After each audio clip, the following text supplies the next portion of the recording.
Hey, we're officially live. Everyone should be able to see us and hear us now. Everyone say hi. Let's test the mics. Hello. Hi. How we doing? Oh, Naomi, I think you're on mute. Let's get that appeasing out of the way. Appease the mute gods. Thank you. Now we're good to go. Check your mic. Let's. All set. All right. I hear. Hello. All right, chat. Let us know if anybody's muted, anyone's frozen. We'll try to get that fixed right away. Yeah, this is our team Veritas. We do this on the the second and the last Wednesday of every month. Every once in a while, we have to shift them due to scheduling. However, typically you can count on Team Veritas on the second and last Wednesday of every month, 5 p.m. Pacific time, right here. Yeah, before I get into a little recap and explain what Team Veritas is and where they just kind of came off on the last campaign and starting today's brand new campaign, Voodoo. Before we get into that, let's pause for a moment. Let's slow things down. Let's do like we always do. Let's go around the table. Everyone introduce yourself. Let people know where they can find you online and introduce your character as well. Naomi, why don't you start it off for us? Why do you always pick me first? I go in the order of the overlay. I like it. Hi, my name's Naomi. I play Cynthia the Exec, also known as the Executioner. You can find me under Mad Lass McGee or just under my name on Twitter, on Facebook, pretty much anywhere. Hi, everybody. Nice. Jancic. I am Jancic. I play the solo wolf, who has been pretty mellow lately. Feels like he needs some more cyberware because things are just not quite on the edge close enough right now. And you can find me on most social media as Jancic_1. Oh yeah, and my beautiful wife Valerie. You can find me on Twitter at cyber_Valerie. Yeah, you got it right. And here on Cyber Nation, stalking everybody on their, each game and kind of pop in on chat and be like, hey. Not much of a chatter, but I do pop in. And I'm Phoenix, your fixer, her sexy, classy little pop picketer for Jules. Fixer. Yay. Oh, yeah. Oh, and you can also find me too playing, now I can't remember her name. Shadows of Asterin. At the end of the month. Yeah, you're playing what was it? Leticia. Yeah, we got to get these names right. They're a little odd in Shadows of Asterin, but we'll get them. That old sort of Celtic French lore style names, and we'll get it. But yeah, that's the last Monday of every month. Yeah, and my character is very different than Phoenix, so tune in for that. Oh yeah. Oh, that whole game is completely different, very dark, and not that Cyberpunk isn't dark. But that has very horror tones and psychological issues and stuff. It's pretty weird. But yeah, you got those games going. Well done. And looking forward to seeing Phoenix today. Also should mention, Phoenix has that southern accent, but when she hits that synth coat, it kind of goes away. So she's got something going on there too. Chris. Hi, I'm Chris. You can find me online at ColdSpider04. I'll be playing Tomcat, who heavily inspired by Tom Waits. He is our tech for the group, and he needs Team Veritas' help in finding his kid and dealing with the Voodoo boys. Yep, well done. And Will. Hi, I'm Will. You can find me on Twitter at Billy Huddles, and on the Cyber Nation Uncensored, you'd see me there as Brooke. You can also catch me every Saturday playing on Team Nevermore. I think we're back this week, actually. Yeah. As No Sticks the Netrunner. But today I'm playing Looper, the gonzo edge-running media of the crew. Hell yeah, well done. And I'm Rob Mulligan. I'm the game master here, but I'm also the founder of Cyber Nation Uncensored. Lots of gameplay, lots of series, tutorials, all kinds of content, especially in the past month or so. We've been launching all kinds of new shows, new game masters, all kinds of new streams on top of all the ones I run. I run like 5 different teams monthly, most of them weekly, bi-monthly and such, like Team Veritas right here. We do on the second and last Wednesday of every month. Every Thursday on the Sirenscape Twitch, I run a Cyberpunk Red team over there. Every Saturday is our Cyberpunk Red team Nevermore.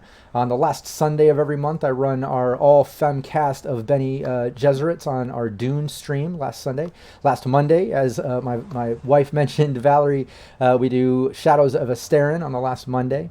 And then I'm bringing back the GM Roundtable. We might be putting that on the last Friday, but we might be shifting it due to some scheduling. So we'll see how that works out, but look out for that, as well as other series. I'm doing a team member showcase, I think this this coming up Sunday.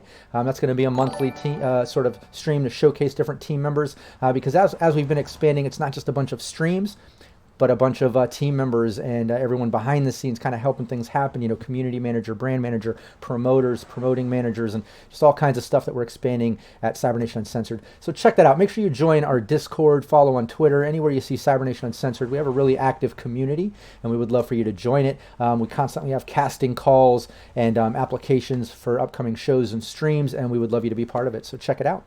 Aside from that, I want to shout out Sirenscape, our official sponsor. Kind of getting those city sounds going for us, and Fantasy Grounds, where we do all our virtual tabletop gaming.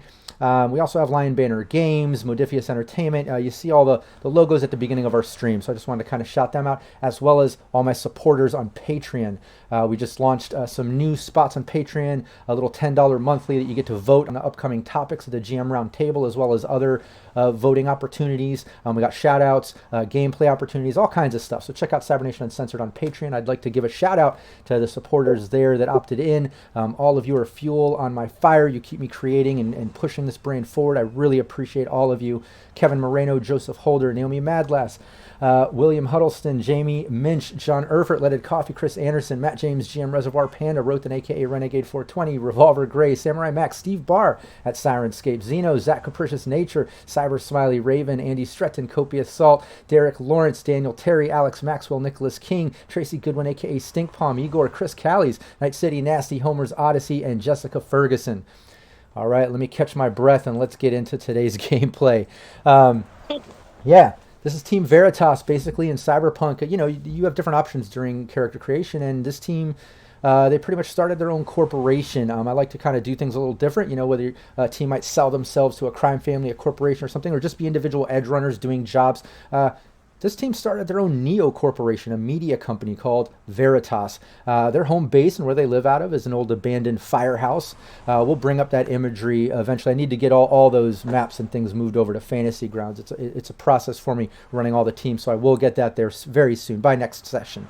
But I do have the city map for us. I'll bring that up in a moment. But yeah, the team is kind of home based out of this abandoned firehouse, very Ghostbusters style. And they met Chris's character, Tomcat, the techie, at their last session in the 24-hour cafe, coming down about a couple weeks of downtime after doing a gig in Los Angeles where they helped Cynthia's uncle kind of get out of a blackmail situation. But they got back, they met Tomcat at the local cafe, explained to them, hey, look, I heard of Team Veritas, I've seen what you do, I was wondering if you could maybe help me. Here's my situation. I'm a techie. I run a whole brain dance, circus sideshow sort of thing, a little freak show brain dance. And he won a 2-week installation at Playland by the Sea. So for 2 weeks, he gets to put on his whole sideshow brain dance, thing at the Playland by the Sea. But the Voodoo boys, the local booster gang, they've been kind of keeping Tomcat under their thumb for the past months. They make him work for him. They kind of been threatening him. They've just been flexing on him and stuff. And when he kind of won this installation at Playland by the Sea, they didn't like it. They want him, don't waste your time with doing shit like that. You should be working for us and doing our gigs. And he said, no, he went off to do it. He put in the installation at Playland and he's going for it. He wants to, further his career there, and Voodoo Boys don't like it. So they're trying to sabotage him and fuck him up. And during the course, they even kidnapped his kid. So now he's missing his kid. He needs help. So that's what he went to Team Veritas saying, look, I want to keep doing my installation the next 2 weeks. I'd like your help trying to incriminate Voodoo Boys, kind of put them on blast or whatever we can do. And in the process, also try to rescue my kid. It's kind of a sticky situation, and not just a normal edge runner team can handle stuff like this, because it's not just a rescue my kid. It's a, put the Voodoo Boys on blast, hopefully make them have to deal with some bad publicity and all that shit, and maybe some legality. So that's where we're at. The team agreed to do it. They were even letting Tomcat move into the home base, because right now he's not safe where he was staying because of the Voodoo Boys. So he moved into the firehouse, and the whole bottom level is a garage, the living quarters, a kitchen, and bathrooms. And they got the fire pole going up to the second and third levels. There's kind of a communal room. There's a bunch of rooms upstairs. I think you guys opted into the roof access as well.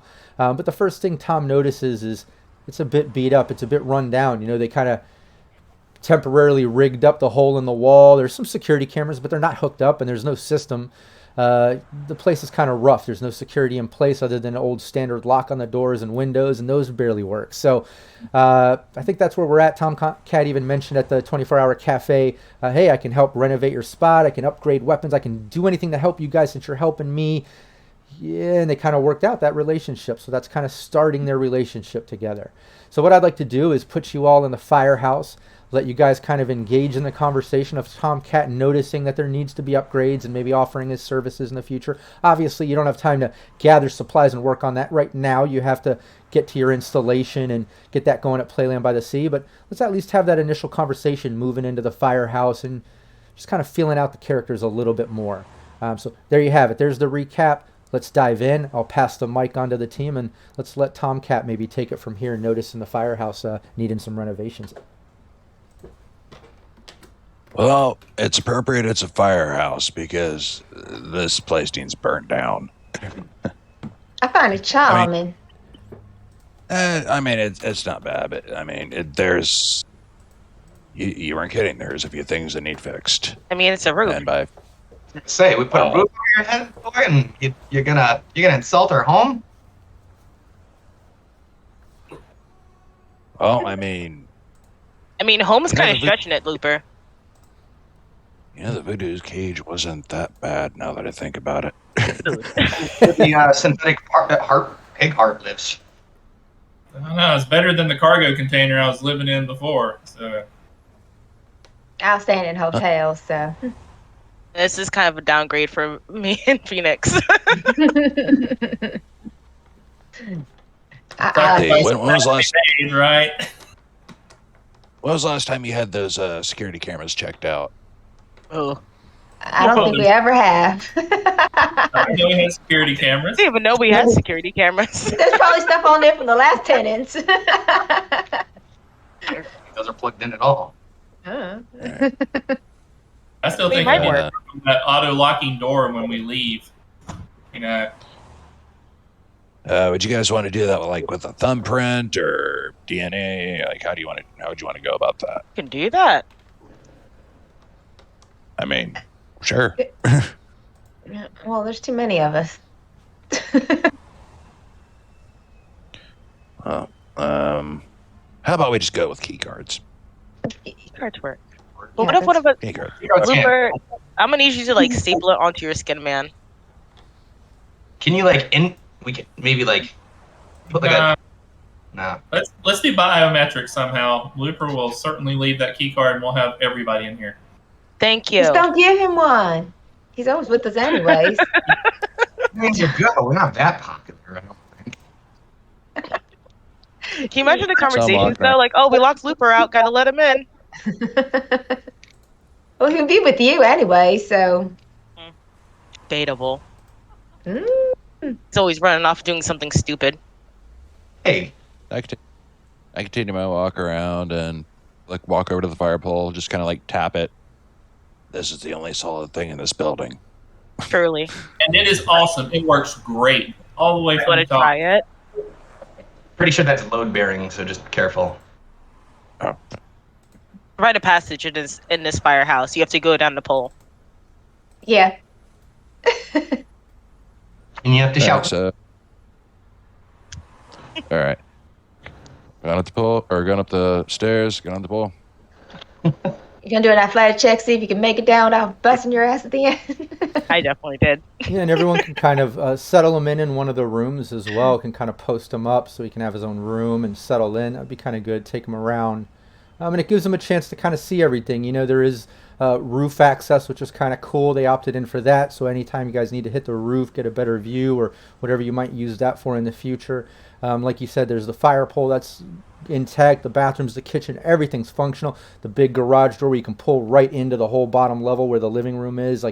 It's pretty awesome setup. But yeah, there's that hole in the wall that's just got some sheet metal loosely bolted up and kind of covering. The cameras aren't attached. There's no system. The locks are just manual. So already there's some things that Tomcat can help with, along the way. Maybe as when you get done with the current gig, maybe you can, the next side hustle time or something, he can work on getting some supplies, maybe use your fixer for some hookups, and then Tomcat can do some techie sort of stuff, and maybe instead of a 24-hour cafe session in between campaigns, we can do a special home renovation episode or something. Like we could do some fun home base thing where it would just all be hookups and and haggle rolls and getting supplies and stuff, and then tech rolls for Tomcat to upgrade whether weapons or the shop, and we can streamline like a couple weeks. So maybe instead of side hustle, we can do something like that.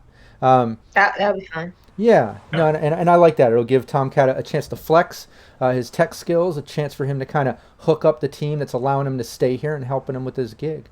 But yeah, they show you around, Tom.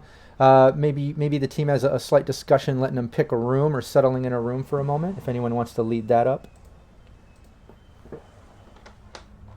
Just stay out of my room. Phoenix just closes the door. Don't be nosy. Take whatever. I don't care. Yeah, I think the last door on the right is open. Is that the second floor, third floor? What floor is that? Oh, Wasn't that somebody's room? Wasn't that somebody's room before? I don't remember. It's a store. I have a storage room that she can go and stay in. That's the last room that I have all my shit in. Wasn't that Ace's room? Mm-hmm. Oh, sorry, it was the second on the left. My bad. Yeah, and I think Tom can take up on the third floor. I think there was a room. I think that's where Kira was staying, if I'm not mistaken. But we'll double check once I get the map loaded in by next session. We'll define those exact details, because in the future it might come into play. It's going to be important. Where are people sleeping? Where are they staying? Where are their things? Stuff like that. But I think if I'm remembering right, we'll get Tomcat up on the third floor. So you'll be up on the third, Tom, in one of those rooms. But you're able to settle in, kind of put in all your items. There is a window in that room. You can oversee the city, a little bit of hot zone view with some construction going on there in old Japantown in that part of the city. In fact, I'll bring up a little Night City map there. Really love this map.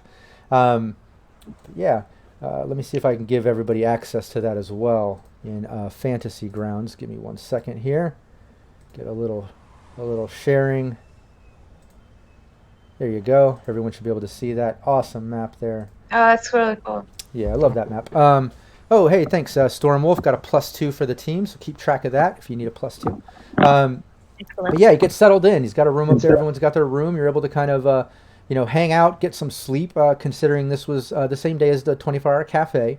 Settling in, getting to know each other that evening, but then getting some sleep, because the next morning you've got to get up early, and it's the start of the weekend of Tomcat's installation. He's already moved in his brain dance and everything in the sort of pop tent in the front of Playland by the Sea, where other brain dance and experiences are before you get into the bigger rides and stuff. But it's only set up. He's got to go in there in the morning after you guys have some breakfast and such, and go get it started for the day. And then he's got to keep it running for the next 2 weeks during normal hours, in which you have your other mission to do to help him that we've already discussed. But as you're gathering in the morning and kind of hanging out for the first time with Tomcat as part of the team, and you're gathering around, what's everybody having for breakfast? And what did everyone dream about last night? I love doing that, kind of get a feel for the characters, where their heads were at, a little headspace action. Let's start off with Wolf. What was Wolf dreaming about last night, and what's he having for breakfast this morning? Mute gods. Oh, you're muted. Uh-oh. Okay. Got him. Oh my god. So I was kind of dreaming about Kira. I was wondering how she was doing in Japan. I know she had headed over there with her family. Kind of was all happy, as she described it, with like cherry blossoms and wandering around with the nomads. But having a few beers. No, that was okay. This morning I'm just having some strong coffee. Nice. What about Cynthia? Ooh. So Cynthia has something that's on the borderline of a nightmare. She's walking out of a building with flashing lights all around her. People shoving microphones in her face. Quickly devolves into many microphones and hands grabbing her, and then she wakes up. But now she's downstairs eating bacon and eggs flavored. Nice. She's got her little McKibble muffin and egg spread. Exactly. What about Phoenix? Well, Phoenix was up pretty late working on some outfits because she was like, "Oh Lord, I got to go work around families." So she was trying to sew some pants together. So she was doing that, and then she passed out. She dreamed about fucking sewing needles all night. So she's just cranky pants this morning. So she's just sitting there just like this with her coffee in her face. So she is not in a mood. So just watch out for Phoenix until she drinks her coffee. But she got her pants done though. Nice. Hey. What about Looper? Looper, he had a kind of almost a little bit of a nightmare where he was actually acting in some new big budget braindance film, but he didn't have any of his lines, and he didn't know anything that was supposed to be going on, and he just kind of felt really out of place the whole time, really awkward. And then someone kind of came by and was like, "You're not even supposed to be here," and then he woke up, and he's having himself just casually munching on a little bit of kibble straight out of the bag and drinking a big mug of coffee. Nice. What about Tomcat? Well, for breakfast, I'm having a pot of coffee and a little bit of toast. As far as my dream last night, I dreamt I got a really bad pinup tattoo of this cyber chick named Rebecca, which was going great until I noticed the giant Mr. Stud hanging out the back. Oh, surprise.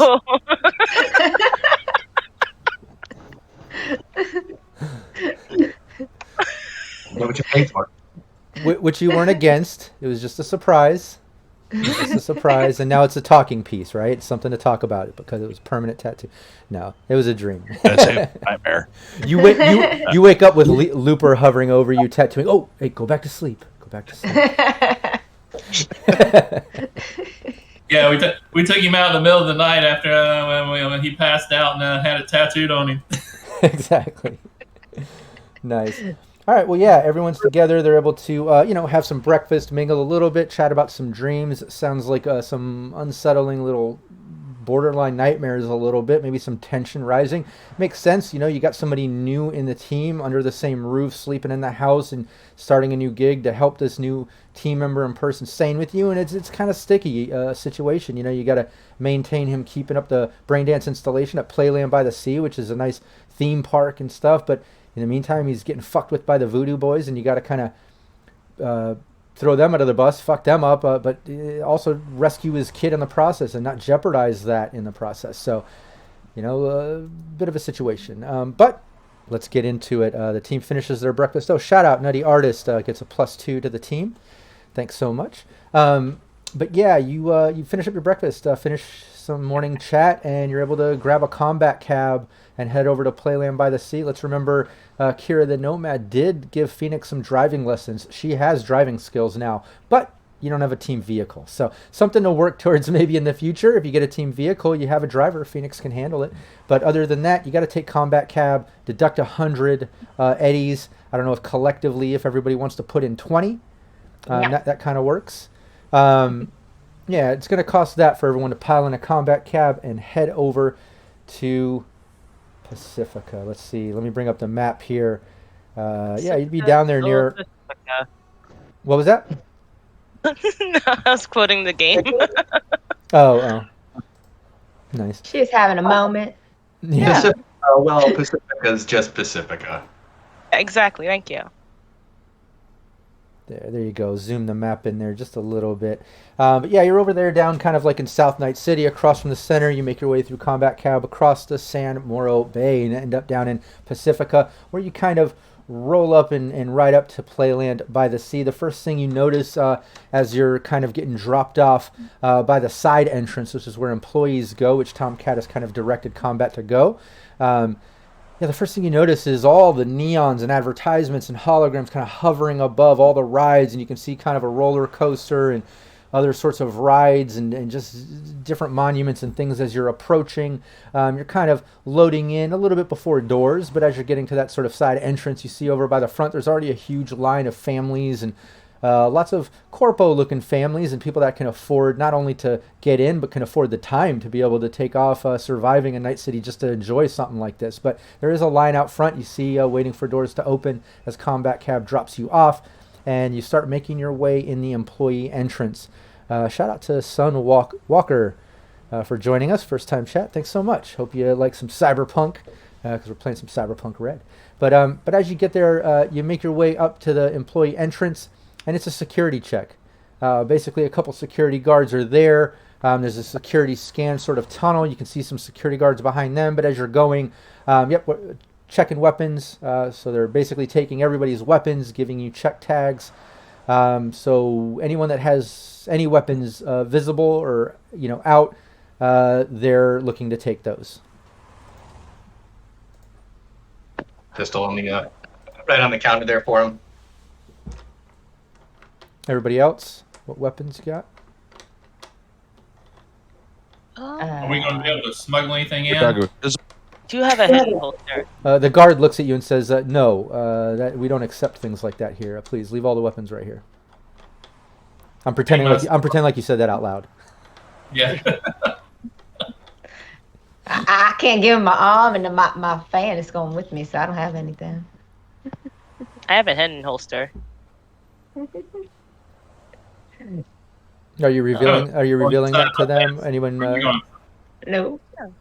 Okay, yeah, they take everyone's visible weapons, do checks, hand you the check tickets, and then you kind of go through the scan tunnel.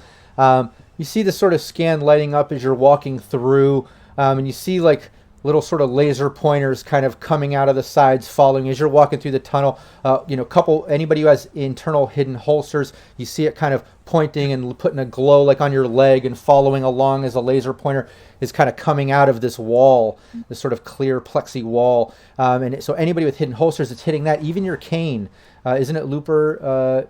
Or no, that's Gnostics. I forgot. Who had the hit? Didn't somebody else had a hidden weapon? Oh, Phoenix. Your fan. That's what it was. Yeah, you see it glowing, like hitting your fan as you're walking with it. Like it absolutely is. Seeing the blades, seeing the hidden holsters, seeing the weapons, and in this case, it's flagging them, laser pointing. As you pop out the other end, you see security guards, basically doing programming and swiping tags on your internal holsters.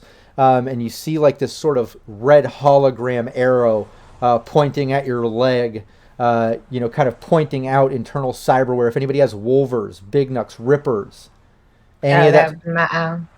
Yeah, anybody has any cyberware weapons, things like that, they're basically going to tag you with the stamp thing that puts this red hologram arrow pointing at your cyberware weapon. So it's flagged for all security to see around the park. So everybody has that, and then they take your fan. Anybody that has internal holsters, they ask you to eject your weapon. Please. Pop. Yep. Thank you so much. They pop that in. They give you your ticket. They take your fan, Phoenix. They give you your ticket, and they put everything in the holster. And then the security guard just nods at you, Tom, taking any weapons internal you have. But they recognize you from being there the past few days, loading in your installation. They just nod. Hey, good luck today, buddy. I appreciate it. And you all pass through. You're making your way in. You kind of open up to this, basically a noisy theme park of rides going and things. They're just getting ready to open up the front gates. Tom's got to get into his booth, and all of you need to set up, which is kind of like this big pop tent. But as you enter in, the first thing that you notice are kind of all the immediate rides around the entrance and leading in. You can see,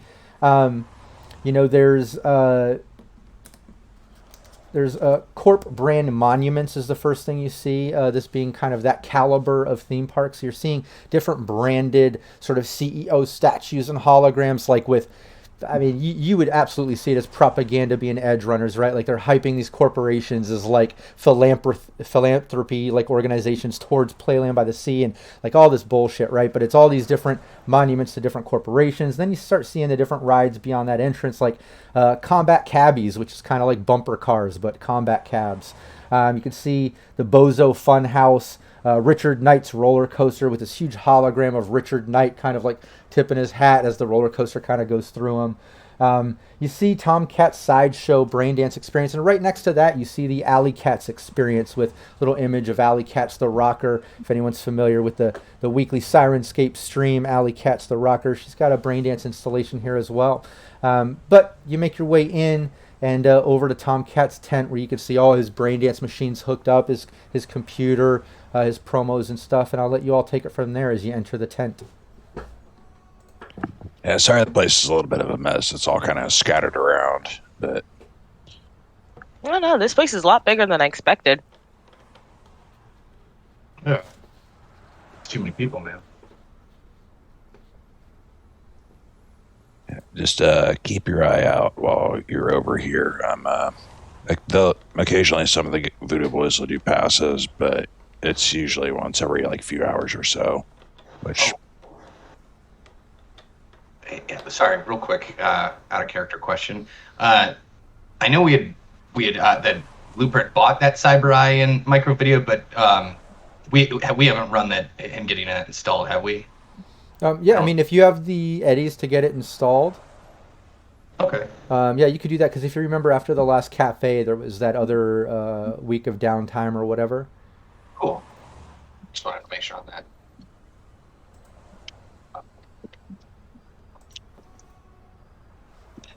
Yeah, cool. But yeah, you're setting up. Why doesn't everyone give me a perception? Bring up the dice overlay there. Fantasy Grounds.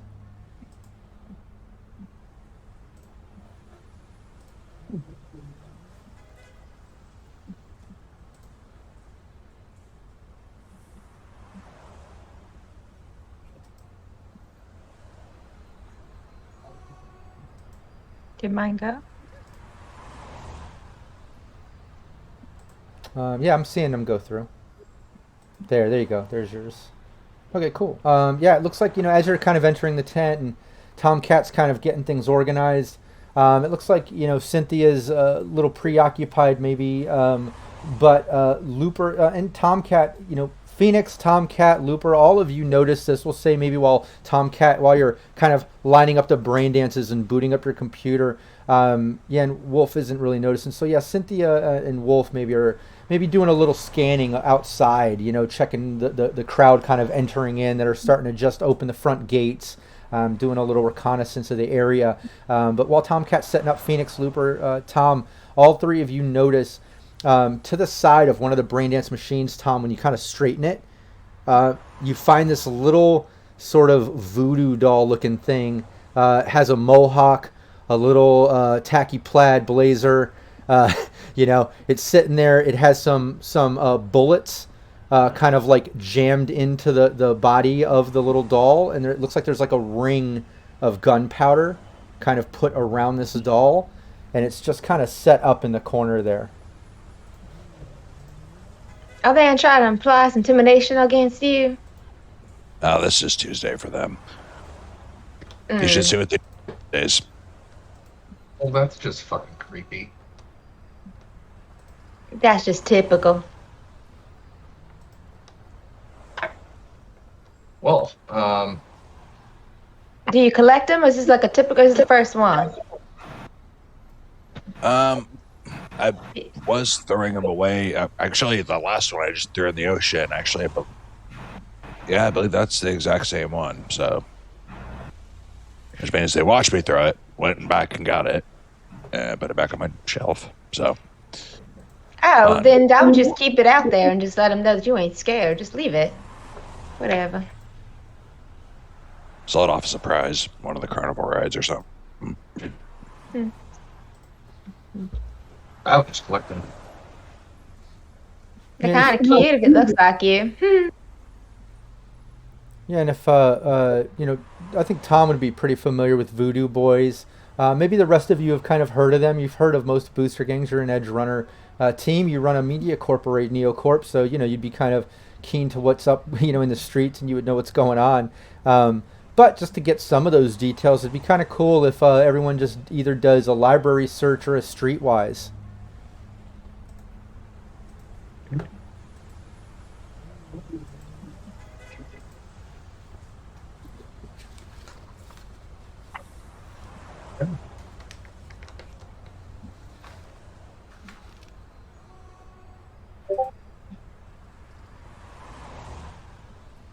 Ooh. Think you got a looper. I think I got some social security numbers and Please stop.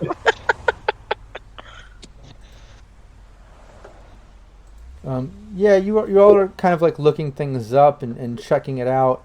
But it definitely seems like, aside from the generic info, like, yeah, it's a booster gang in Night City, Looper finds some in-depth information over the course of a few underground articles and different things to at least be able to patch together the general information that like the Voodoo Boys have major crime contacts in Florida and the Caribbean. May have been the beginning of the Voodoo Boys, but a terrorist gang with ritual magic overtones, obviously, hence these voodoo doll sort of things left around and little messages and stuff, which are feeding their bizarre tastes by dealing primarily non-synthetic drugs.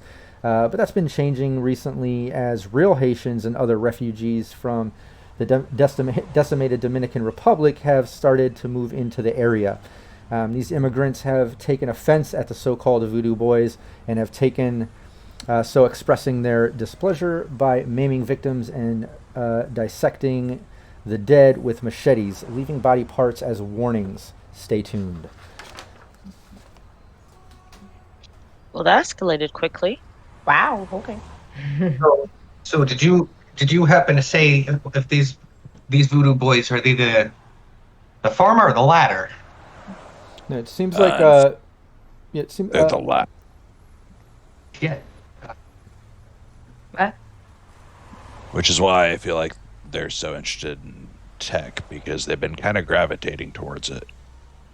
exactly. Yeah, the locals kind of pulling that Voodoo Boys things are kind of, local posers, Night City boys kind of pretend to be Voodoo Boys and stuff, and then ones coming from the actual decimated Dominican Republic and places abroad have been kind of moving into the area that are true Haitians and true Voodoo Boys, and they don't like these poser ones kind of pretending to be. These actually do believe in this voodoo, hoodoo magic stuff, and they do some drug dealing, some crazy stuff. They're a little more thuggish, a little scarier. But they are working more and more towards the tech and net running side of things.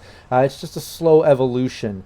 But that's kind of where they're at, and they're just kind of establishing a Night City over the past year, kind of battling the other fake Voodoo Boys, sort of people that they butt heads with. But in turn, they've been, bribing, controlling, taking techs, net runners, making them work for their gang, kind of trying to expand the gang. Tomcat being one of those victims, obviously.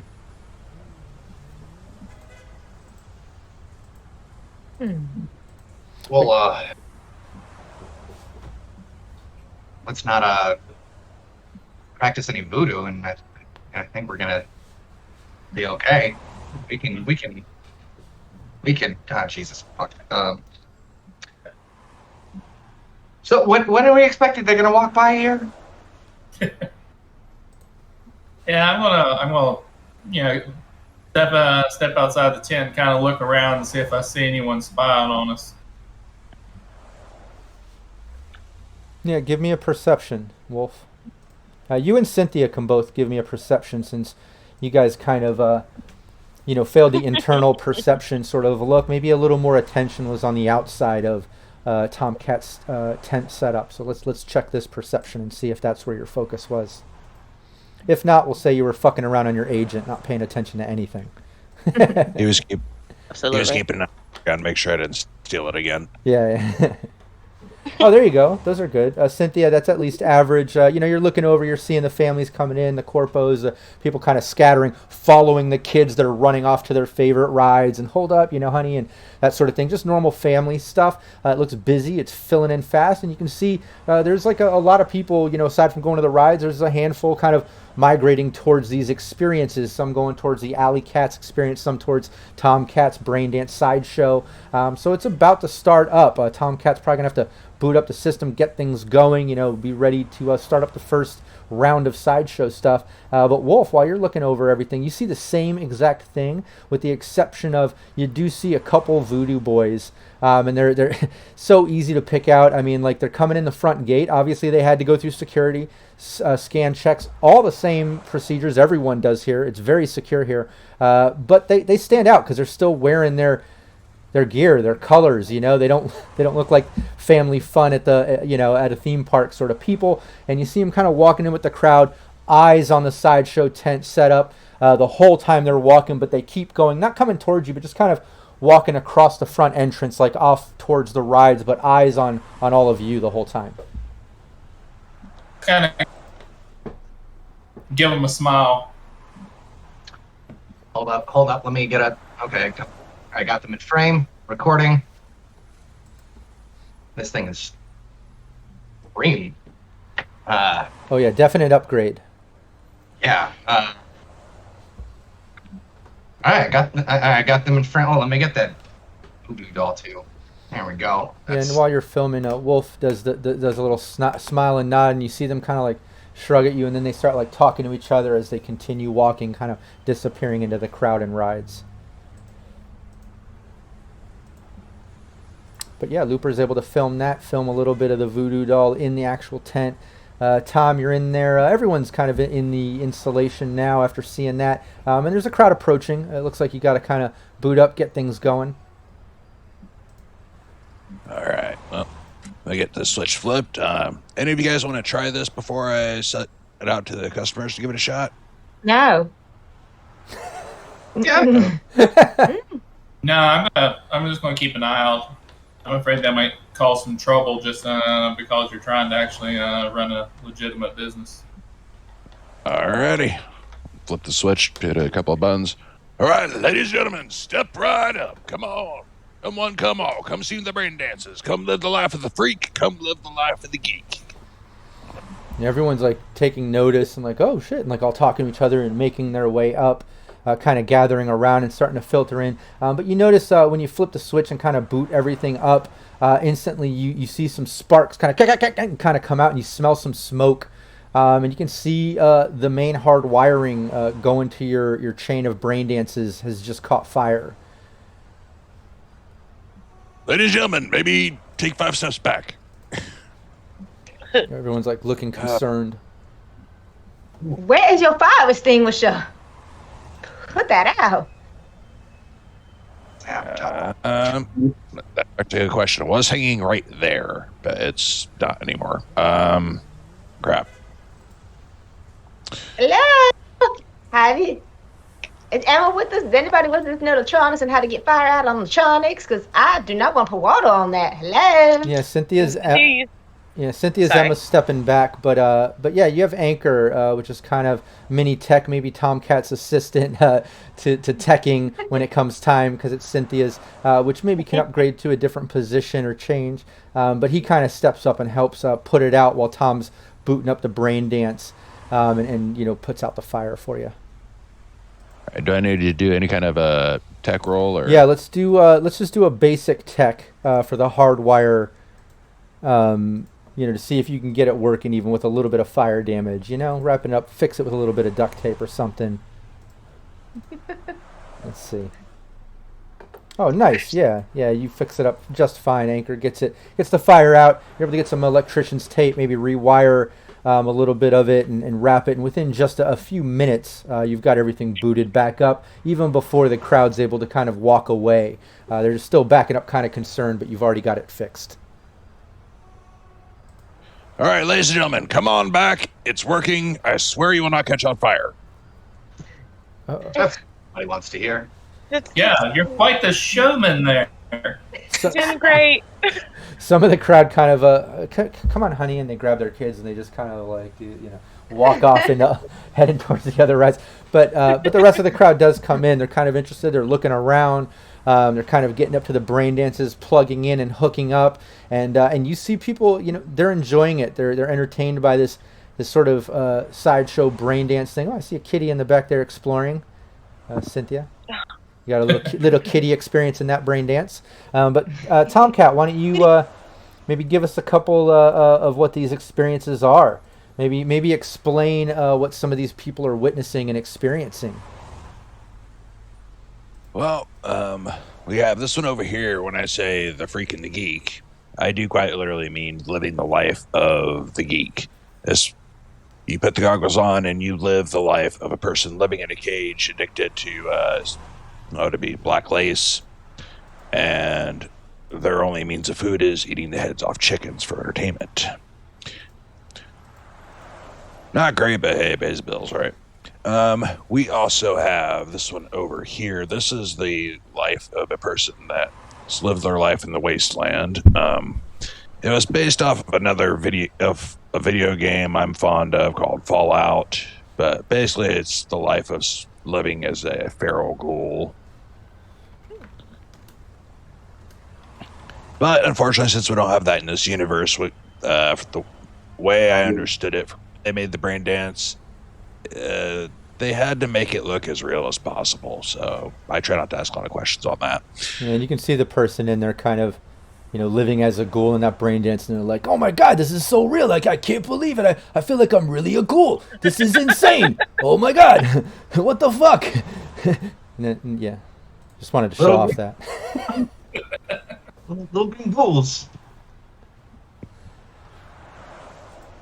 But yeah, it's primarily just a lot of the crazy stuff that you would never get to experience in real life without actually being in physical danger. Like this one. This one's probably one of my favorites. This is the person that has went through complete cyber psychosis, and they are dealing with a lot of police officers. Too close to home there. Let's not look at that one. Let's not do that. And then, Okay. yeah, and then I'd also like to add, he has all those kind of crazier sideshow things, and then he, for the sake of Playland by the Sea and winning this installation, he has some other brain dances he busts out once in a while when he has to, which are a little more, age appropriate. So maybe some stuff like, fire breathing, some juggling, animal taming, like some fun circusy, sideshowy style things, but maybe something that like more family and kids and like mom can do, that sort of thing. But then he's got these more elaborate ones that are obviously really kind of crazy and more elaborate experiences as well. But does that make sense, Tom? Can we say that? Oh yes, of course. I totally forgot to mention the Kitty Land, where you put the goggles on and you are literally surrounded for miles and miles of kittens. I love that. That's sweet. It's magical. Oh yeah, yeah. And people are loving it. People are plugging in. Like I said, people are like, talking out loud. They're going through the experience when they're unplugging. They're like, oh my god, you got to try this, and they're getting their friends and family to try different ones, and it's going over well. Obviously, the team kind of, gets, if there's anything to take from that, it's at least that, Tomcat seems to be a decent tech. Like, maybe come across a little rough around the edges, a little car salesman-y or sideshow-y, or, a little sketchy on that tone of personality and style. But you can see, the proof is in the pudding, so to speak. He does good work. People are enjoying the brain dances. He's got a passion for it. And it kind of puts your mind at ease a little bit too, knowing that like, hey, he's kind of our new team member living in our spot, saying he's going to fix up the place, and like, I think maybe he actually can do the shit he's saying. Like, this seems to be going over well. There is also a brain dance involving pudding. Pudding? Don't ask. Exactly. Pudding? Yeah, Oh, Lordy. We'll see how good he is when he upgrades my gun. We'll see. I'm waiting for him. We'll do a brain dance in the privacy of our own station, not here in public. Yep. We're on work hours, sir. What? Man. I might have a few brain dances at home already. Well, we know what kind of brain dance you got at home. This is a family function. Well, all right. Well, I didn't have to do my things. I got a whole set from Alley Cats that's right next door. Oh yeah, the Alley Cats experience is strictly 18 and up. Or in Night City 16 and up, we'll say. It's a little different, but yeah, that's all adult and a little out there. But it's all Alley Cats. But yeah, the team hangs out for the day. Other than seeing the Voodoo boys, those same two sort of booster gangers, kind of come by every once in a while. They never really approach or come into the booth. Wolf catches them a couple more times throughout the day, walking at a distance, just kind of eyeballing it and stuff. Other than that, you got the little voodoo doll setup. Obviously, they did something at one point to try to sabotage it where it caught fire. Tomcat kind of booting it up without checking things. Something to keep in mind in the future. But yeah, that's kind of how the day went. And I'd like to streamline it to the point of a successful installation for Tomcat's first day, with the exception of just that initial fire. And during that streamline, I'd like to just know, just for fun, were there any rides or particular experiences or things that any of these characters enjoyed? Cynthia, Wolf, Phoenix, Tom on his break, maybe getting out to check out other rides, or Looper. What do you think you would have enjoyed? Would it be anything that I mentioned, like the combat cabbie sort of bumper car experience, or the Richard Knight roller coaster and Alley Cat's experience? Are there any other rides that come to mind or things? Would any of you have enjoyed stuff like that? I think I would have dragged Cynthia onto the combat cabbies. Oh yeah, I was going to say the roller coaster too. We definitely would have gone on. Yeah. I went on the roller coaster, and then I went over to Alley Cat's little thing. But over to Wolf. Like, come on, Wolf. Yeah. Feel the kittens. See if they have the chocolate dress on the brain dance. Oh yeah, they have all that, and I would love to say I'm glad that you mentioned that, Phoenix, that you decided to go check out the Alley Cat's experience, because when you do it, Alley Cat's is actually there, and she's excited to see you and finally meet in person and hang out for a moment, because she goes on to tell you, like, hey, I owe you some serious thanks. I had my premiere event and I couldn't get it booked through my manager, and I know that she hit you up. And you got us at the Atlantis and got my release party event booked, and because remember, Phoenix, you hooked that up during one of your side hustle roles for Alley Cats on the Sirenscape stream. So, but yeah, you finally got to meet in person. She starts showing you all the brain dances, and you finally got to connect, and she thanked you for that. So that was really good. What about what was that? I got a bunch of selfies with her. Oh yeah, perfect. And then I took a bunch of this, one by herself just for Wolf's Wall. Because later I'm going to make a collage for Wolf. Nice. Yeah, and she hooks you two up with some of her signature chocolates, too. What was that, Wolf? I said, awesome. That's great. Nice. I'm gonna make sure I have a few selfies with Alley Cats, but I'm gonna kind of wonder, and I'm gonna get the voodoo doll that they had left there, and every time they come by, I'm gonna like set it up on my shoulder and smile at them. And then I move to the other side and smile at them every time the voodoo boys come by. Nice. I've definitely been filming the day as, like, not just giving evidence, but, maybe making a little home movie, like, the group out to the theme park having fun. Nice. What about Tom? Would he during a break maybe get away and experience any of the rides or do anything else, or would he just kind of stay in the installation all day? I went to the petting zoo. Nice. Facts. I imagine there's all kinds of Biotechnica creations there. All kinds of weird spliced creatures, all fuzzy and cute, but awkward. Yeah, I think that'd be a lot of fun. And chat, go ahead. Let us know what kind of animals might be at the Playland by the Sea petting zoo if it was run by Biotechnica. I'd like to see if chat comes up with any weird animals for that. But yeah, that's what the team does. You enjoy some rides. You get to check out Playland by the Sea, as well as making sure that Tomcat's installation is successful, which it is, with the exception of that little initial fire and setup and voodoo thing. Wolf's able to kind of fuck with the voodoo boys every time they walk by, just kind of tease and doing some things. And you notice the Wolf, like, they give you dirty looks, they talk to each other. There's definite notice that you're part of this installation with Tom, or however that might look to them. Maybe to them it looks like Tom hired a solo to help protect his installation or something, or whatever it is. They notice you. They absolutely notice you. Oh, look, we got some stuff in chat. The Wolf Bear from Elflines says, Doobie Lipa, the Wookie Kev. Hey, Wookie Kev, one of our graphic artists at Cybernation Uncensored. Been with us for a long time, too. I'm happy that he stepped up as part of the team on a more official level. But he says, Unicorn. Shinobi says, Tiger Striped Rabbit. Oh, I like that. A Tiger Striped Rabbit. I like that. Yeah, all kinds of crazy animals. But the team kind of gets through the day. They're able to kind of wrap it up now. It's late evening, or we'll say early evening. And everyone's filing out. You're able to go out the employee entrance. Everyone gets their weapons back. They kind of do this reverse magnet sort of strip on all those little hologram sticker glows, and they kind of disappear right off of your body wherever they marked you for cyberware and things. Everyone's back to normal. You have your weapons. and you have the rest of the night to do whatever else you need to do now. So I'll let the team take it from there as you get into a combat cab and decide where to go next and what to do. I'll let y'all take it from there. Well, we do need to find out where they're hiding because we need to figure out where they're taking your son. Oh, So- you wanted to march right in the lines then? What? Well, I mean, we could do that. We could probably just. I mean, we could even just tail those guys if we see them coming out of here. can we make Frank, like a come. tracking device instead? What's that? Can we make like a tracking device instead and track them somehow? We silently put it on one of their weapons. Homing tracer. Yeah. Yeah, exactly. We're still going to have to tail them so we have reception on it, but like, then they won't have to actually see us, or there's a chance of them actually seeing us. Why don't Looper? Why don't you? We haven't really got to do a an active rumor search. It's Yes. we've kind of done some passive ones over the course of sessions or campaigns. Let's do an active one.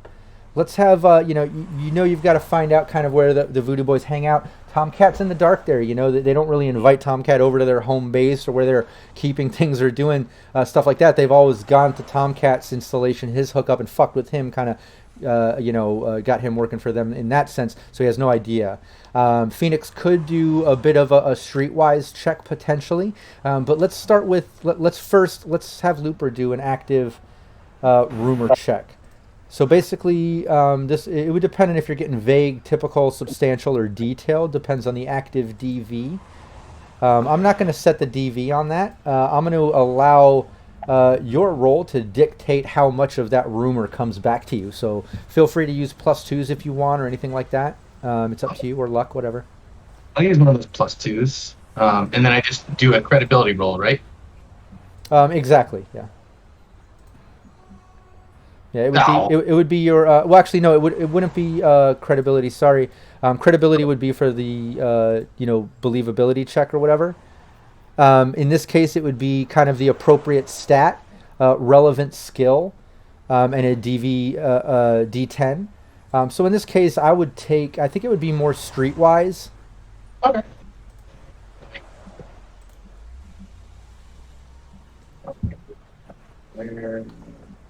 Streetwise. Social skills. Social skills. Yeah, it's all the way at the bottom of the character sheet there. Yeah. Okay. Yeah, gonna use a +2, and then why don't we just use a bit of luck there too? Here's 2 luck. So I go +4. And skills. Streetwise. Here we go. Nice. Yeah, you're able to get a substantial rumor out of this, and we haven't really discussed the newer contacts since you ranked up. And I know we've kind of fucked with pickles and a couple other things, here and there with calls. Maybe think about that. I would like Looper to kind of think about, another potential contact for rumors and information. Maybe not someone on the street. We kind of got your pickles guy at the bar. Let's have another main out of this next round contact. Maybe he works for a corporation. Maybe he's in a gang. Maybe he's in a different gang that knows, about other gangs. Maybe it's, just like a normal worker, a nomad. Maybe it's something into politics or something. But just think about that. And we don't need to decide that right at this moment. But sometime soon, whether during this stream or you hit me up on a private chat, let's just lock in another sort of contact for some of these rumors. But regardless, you get a substantial rumor feedback. Unless you have something. What was that? Oh, okay. Yeah, so either way, you get hit back by this person, and they kind of confirm. They say, Looper, I've gotten some info about Voodoo Boys. I mean, I don't know, what their upcoming plans are and stuff. It looks like they kind of rotate their home base. Every few months they kind of roll around. But it looks like right now, like in the past week, they established some type of deal with a data pool cafe called The Pool here in Night City. It's in the old combat zone. Apparently they got a home base up above this place called The Pool, and it just got kind of going up in this past week. I don't know what they're doing there or what's up, but that's where they're at. That's their home base right now. Okay. Appreciate it. Is that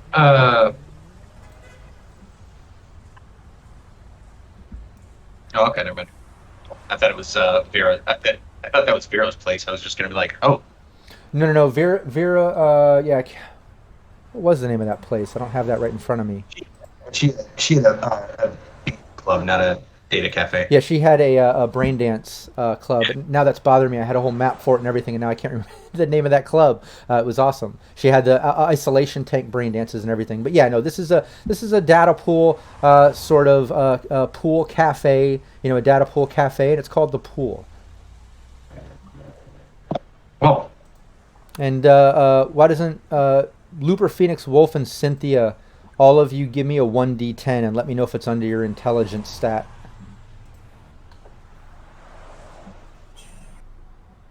it is. Oh wait, no, it was equal. Absolutely not. It has to be under, not equal to, right? Yeah, under. Okay, yeah.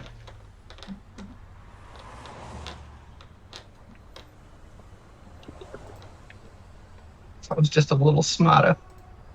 Just Yeah, no one. only had a brain. Yeah, Yeah, my nothing. intelligence is 6. Yeah, nothing's coming to mind at this time. But anyways, that's what you find out. Looper's able to at least confirm, and that's substantial rumor. You can guarantee that in the old combat zone, there's a data pool cafe called the Pool, and the Voodoo Boys apparently have moved in their home base above this place. And you know that they typically have their home base in locations 3 weeks at a time, and then they kind of drift around. Maybe for safety reasons, who knows? But that's kind of their protocol. And all that is a substantial rumor for Looper, so you can pretty much count on that.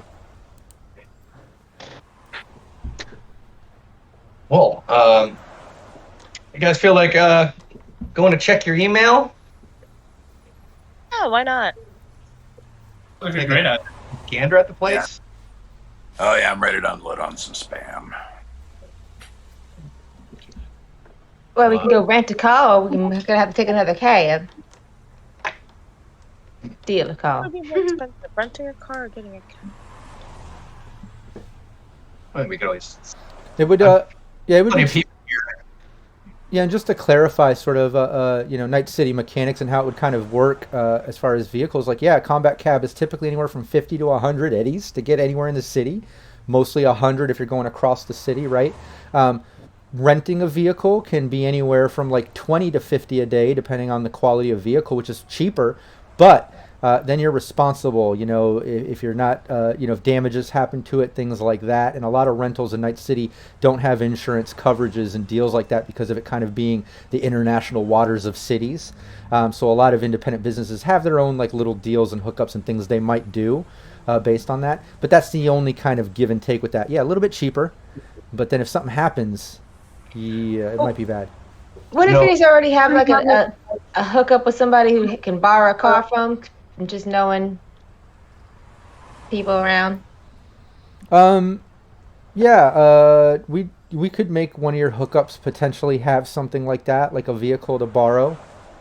I could see that working. Yeah, you've got, let's see here. Phoenix has major city player, city political, neighborhood celebrity. Alley Cats is her sort of neighborhood celebrity, or city celebrity. That's right, you're up the next rank. So this one's actually a little bit older. Yeah, we can say, a sort of corpo that a guy Pedro, and he runs a chain of rental cars and mechanic shops, and he typically works with a bunch of nomads. And recently you hooked him up with a gig with Kira, maybe to help her with some repairs and stuff before, she got the vehicle back to family and then flew out and went to Tokyo and all that sort of stuff. So you're kind of in good with this Pedro guy. So yeah, easily you could hit him up. You could get a vehicle, and you could work out a deal with him. Because you're a fixer and he's part of your hookup, you can absolutely buy it. You don't need to pay anything. But like he always tells you, but Phoenix, you fuck this thing up. Like you're gonna owe me, and you're gonna owe me more than it's worth. You know how this works. But you want to do just a straight rental, we can do that too. It's up to you. Well, let's. I'd rather just buy it. Hold on, Bailey's crying at the door. Oh, okay. Yeah, let her out then. You know what? Let's take our 5-minute bio break right here as Phoenix is deciding whether to rent or get this vehicle. And you're going to decide to head over to scope out the Voodoo Boys at this the pool, this data pool cafe in Night City. Let's take our little 5-minute bio break while everyone kind of discusses that. I'm going to leave the mics hot. Chat, don't go anywhere. We'll be back in 5 minutes.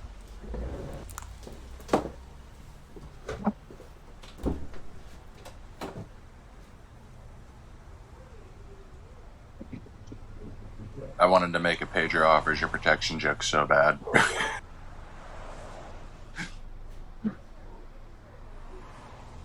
It's pretty good when you're pretty good at that. Climbing all over the background, screaming at me.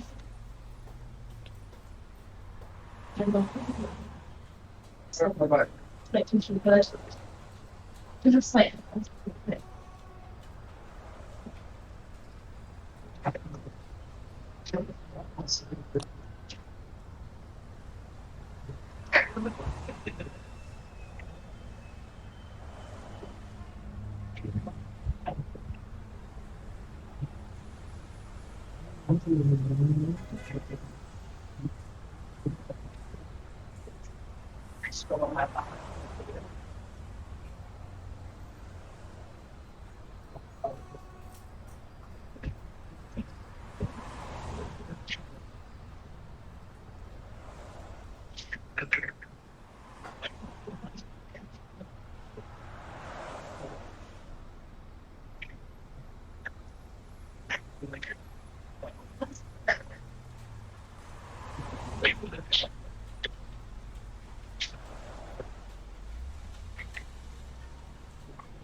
All right.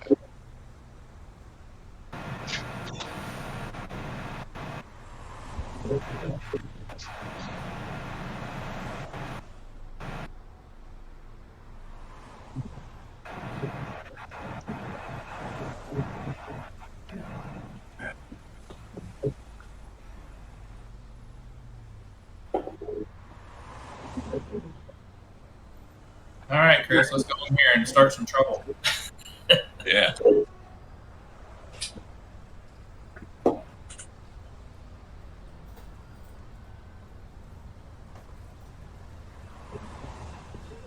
I take offense to people kidnapping people's kids.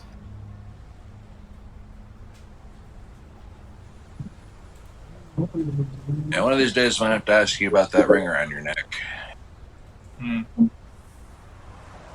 Yeah, make sure you after I've had a few shots of liquor before I start that story. I'll be joining you, sir. I need to be a good way into a bottle before that one happens. Fair enough.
And we'll take that little voodoo doll, and I'm gonna call him Voodoo Bob, and I'm gonna put him in my vest pocket and wear him around.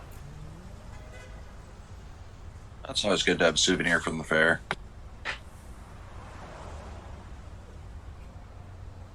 Nice someone to leave a free one for us, right? Yeah, I mean, you didn't have to like play any competitions or anything. You just got a free one, so it's like, you know. So I'll put Voodoo Bob here in my vest pocket, and he can ride with us. Is Voodoo Bob now? Yeah, Voodoo Bob. Voodoo Bob. All right.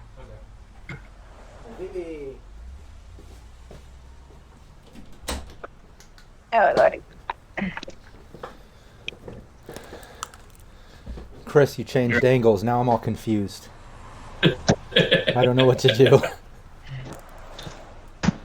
No, I am.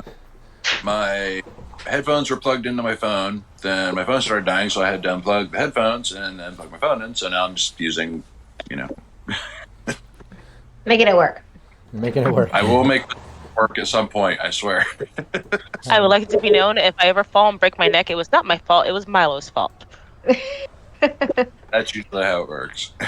Constantly knocking things off, and I get trip over them because I'm clumsy. It's a whole thing.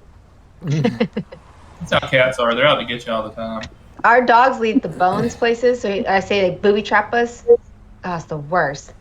Especially in the middle of the night, slide on a bone. Yeah, because we have all tile floors. So when you step on those bones, you just go, you like slide, you know? It's so scary. I've had 2 falls downstairs, and they have both involved cats. One was like, "Hey, what's up?" Yeah, and what's fucked up, too, is those cats did it on purpose. You know? That's what's extra fucked up, man, is like, they planned that shit. That was like premeditated for them, you know? Yep, I see him back there plotting. Look at him. I know how cats are. Yeah, well, dogs, they're like, oh, yeah, this is great. I love it here. You people are great. And then cats are like, day 257 of my captivity. Right. I have tried Milo. Yes, we're talking about you. Kitty.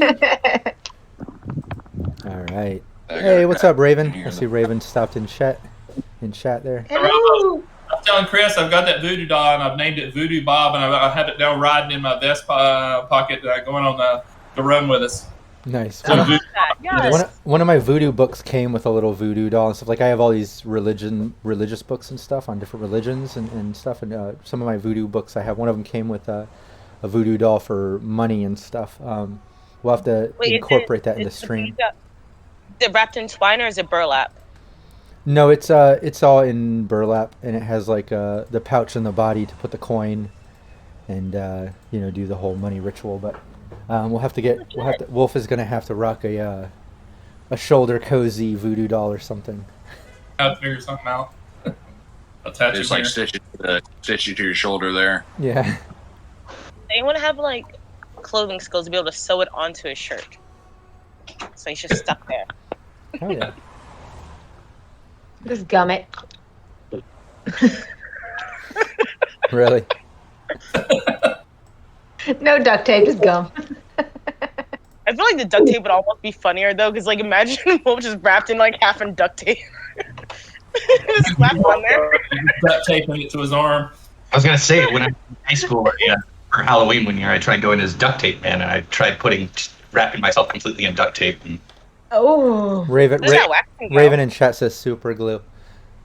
All right, let's go back. Hey, everyone can see us now. They could hear us the whole time. Now they can see us. We're back from break. Thanks, chat, for hanging out. We just take a quick little bio break right there. We always like to leave the mics hot so you can be part of the conversation. And some of you have been giving us ideas and stuff. All right, cool. The team basically got in this combat cab and they're heading over to this new data pool cafe called The Pool, where Looper was able to get a pretty good rumor back from one of his hookups that the Voodoo Boys have currently moved their base there. They tend to move around every few weeks, at least for their home base, and that's kind of where they're posted up. Apparently their home base is up above this data pool base called The Pool in the old combat zone. So the team's in the combat cab heading over there. Okay, hey, Alex just redeemed a critical injury, so keep track of that too. That's awesome. So yeah, if you get into any combat, anybody wants to redeem that, use up that critical injury, you can. Unless there's anything that you guys needed to discuss or do on the ride, I'll streamline you over to the old combat zone. Everyone good to go? Yeah, we're just going to be discussing about getting a car and stuff, but I think I'm just going to hit Pedro up later and be like, I'm going to buy a car for Pedro, so I have my own little beep. That's right. I completely forgot. That was the thing. Phoenix, you can decide that. We don't have to call a combat cab. Obviously, that would be 100 eddies just to get over there to the old combat zone. You could rent a vehicle from Pedro, and it would just be 20 eddies a day, but then you'd be responsible if it gets fucked up. You'd have to pay. For this team, I would just go ahead and buy it. He's down to sell you the car, but the problem is it's going to be. I'd have to look up the exact price, but I think a compact is what, 20K or 10K or something. Oh, we do not have that. We'd be going bankrupt, bud. We'd be going bankrupt. Okay, so this run right now, we're gonna rent it from him. So instead of get a petty cab, but then in the future we're gonna get a cab from Pedro because Possible to establish like a payment plan with him. You could.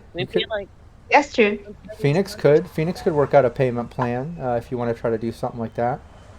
So tell me, what do you want to do? Do you want to rent a combat cab for 100? Do you want to rent a vehicle from Pedro for 20? Or do you want to try to work out a payment plan, a sort of leasing deal for the vehicle? Let's do a leasing deal with Pedro. Okay. What kind of vehicle do you want? I mean, obviously you need some type of four-door, something that can fit everyone. But did you want something, a little bigger, like a van or a truck hatchback? Or do you want to just go with kind of a big four-door? What are you thinking? What are you thinking, team? Trunk space.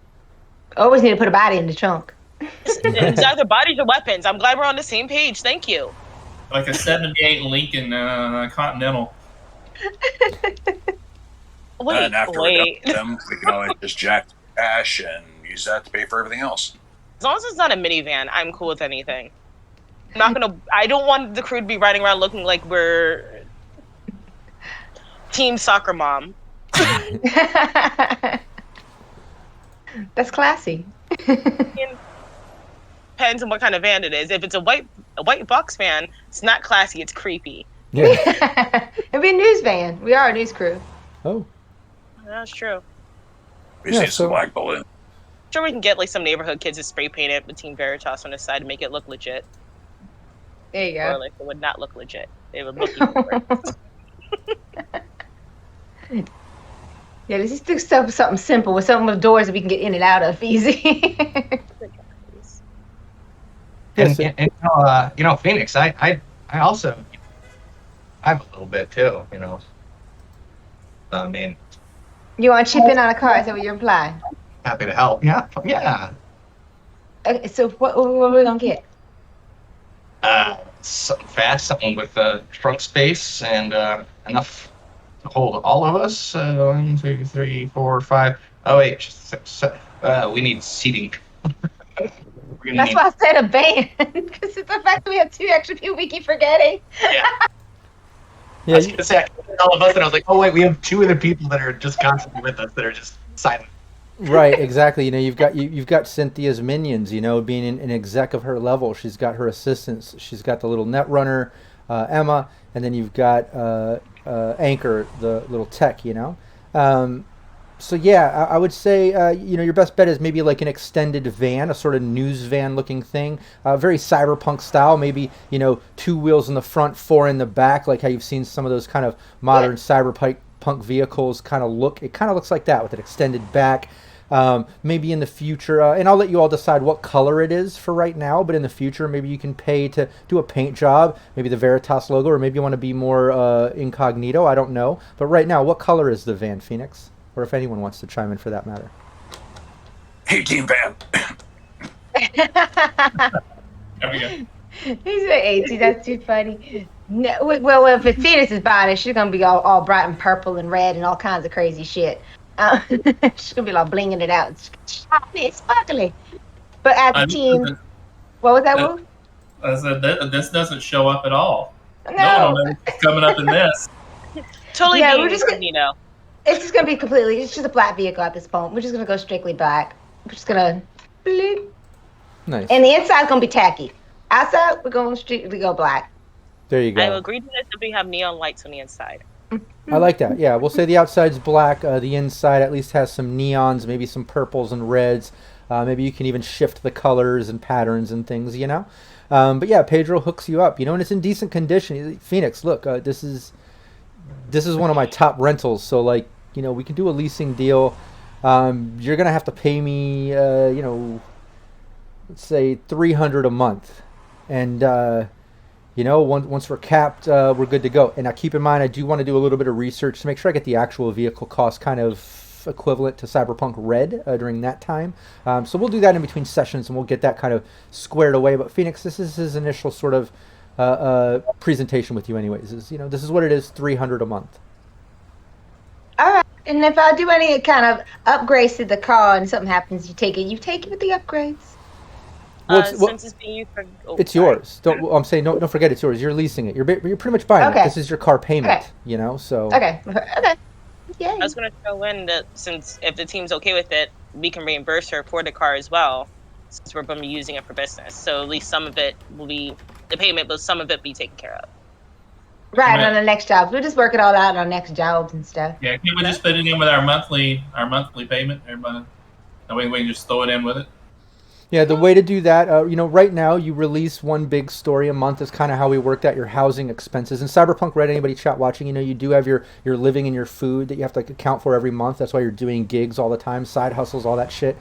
This team running NeoCorp Media Corporation Veritas, as long as they break a big case every month, every few weeks, their sponsors pay in, they get their free kibble from Continental Brands as a product sponsorship, so they don't have to pay for food. We don't have to account for that. And then their rent at this home base, firehouse, renovated home base, they don't have to pay that. As long as they're breaking a story every month, it's all covered. Now, this is an extra expense. This can't be put in within current sponsors, but that's not to say, like, you know, you're making side hustle money, you're stealing shit, you know, you're doing what you do along the way to make sure you have $300 a month to cover that vehicle. Well, at least What was that? And or the fact that you can, you know, work out getting a new sponsor. So like as you break these stories, next time you break a good story and Looper actually gets a good believability check and satisfies all the sponsors, I'll allow all of you at that point, if you remember this, make note of it, when you break the next story, like if you do this Voodoo Boys thing right, and it's successful, I'll allow all of you to decide at that point kind of, you know, what you want to do with it. Like if you want to kind of, you know, push it in that direction. So it'll be up to you. What was that though, Phoenix? Phoenix was going through her budget and she was looking at him. She's like, well, $300 a month is a little steep. Can I try a little bit less than that? Oh yeah. Give me your haggle. Do your haggle check. But keep that in mind. When it does come to that point, if you are going to get another sponsor, I'll let the team kind of decide which corporation is a sponsor to cover that extra $300 a month that likes the story, or chat. So keep that in mind too. Chat, if you're watching, you remember this when Looper breaks that next story. Give some ideas towards that. Think about it now, but you know, we'll cross that bridge when we get there. Where is it on the sheet? Does anybody know? It should be on the front page for you. I think on the very front top, there's like a haggle. I think for a fixer. I'm not sure. Maybe it's not. Oh no, it's just in your skills. That's right. Okay. It's in your skills, I think, and you would add your rank to that. So make sure you put your current rank as in that little square next to your skill check where you put your bonus.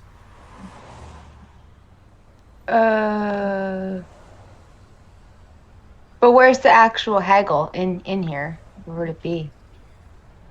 Would it be under social skills? I can check for you too. See it. Abilities. Oh, it's I always say haggle. It's your trade skill, right? Isn't it something else? I think it's called something else. And I always say haggle, just like with brawling for grappling. Oh, okay. Yeah, it's one of those. Yeah, trading. Trading. There you go. Sorry. Yeah. Okay. Yeah, I was going to say maybe a new article mentioned the type of vehicle that we used, and maybe they'll send us a free one for the advertisement.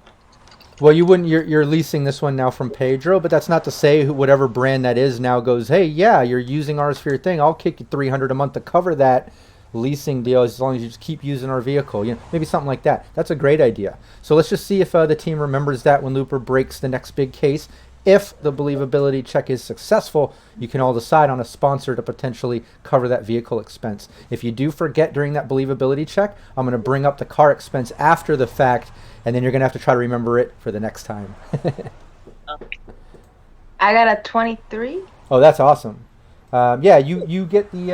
Okay, fine. I'll instead of 300, I'll do it for 270. 270 a month, but that's the lowest I can do.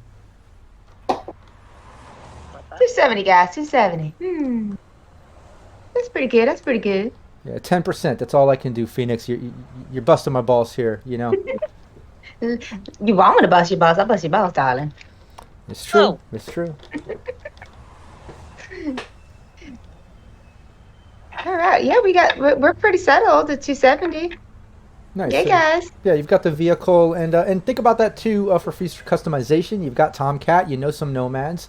You can always get it customized in little things. It can't be like straight up nomad customization from the book, right? That's like a nomad specific. But I'm saying general cool things like neons and little TV or something. I don't know. Whatever you guys think of for it, we could pimp it out and trick it out over time. Yeah.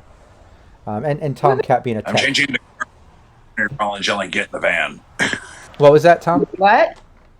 I'm changing the car horn to Henry Rollins yelling, "Get in the van." I love that. I love it. Oh man! Now all I can hear is Henry Rollins' voice right now. That's great. His awesome. His raspy yelling voice. I love it. Awesome. Yeah, you're able to do that and get in the vehicle, make your way over to the old combat zone, and now you just have this leasing deal monthly, much cheaper than paying $100 combat cab every time you need to get across the city. This is a much better deal, and you own it. You can trick it out. You can do what you want. And you get some big payload. You can always buy it off. We'll work out the total cost and kind of work out the leasing deal. But also keep that in mind. Anytime you guys get a big chunk, you can always just buy it off from Pedro or whatever. Or maybe there'll come a time he owes you a favor and you can work some things. Who knows? But he is a contact of yours, Phoenix. Keep that in mind for future things. Yep. But you make your way over to the old combat zone, pulling up to the pool. You pull up and you're basically seeing a crowded, very active sort of cyber cafe. People coming and going. You can see neons and hologram sign advertisements all in the front of this place talking about connected to the local data pool, NC data pool information. Right here, only 180 per 30-minute block on these hour blocks and 50 cents during these half-hour blocks during this time. Like all these advertisements, it's a bit of a clusterfuck of neons, and it's hard to kind of absorb all the info. But you're seeing what you're seeing. It's a crowded cyber cafe.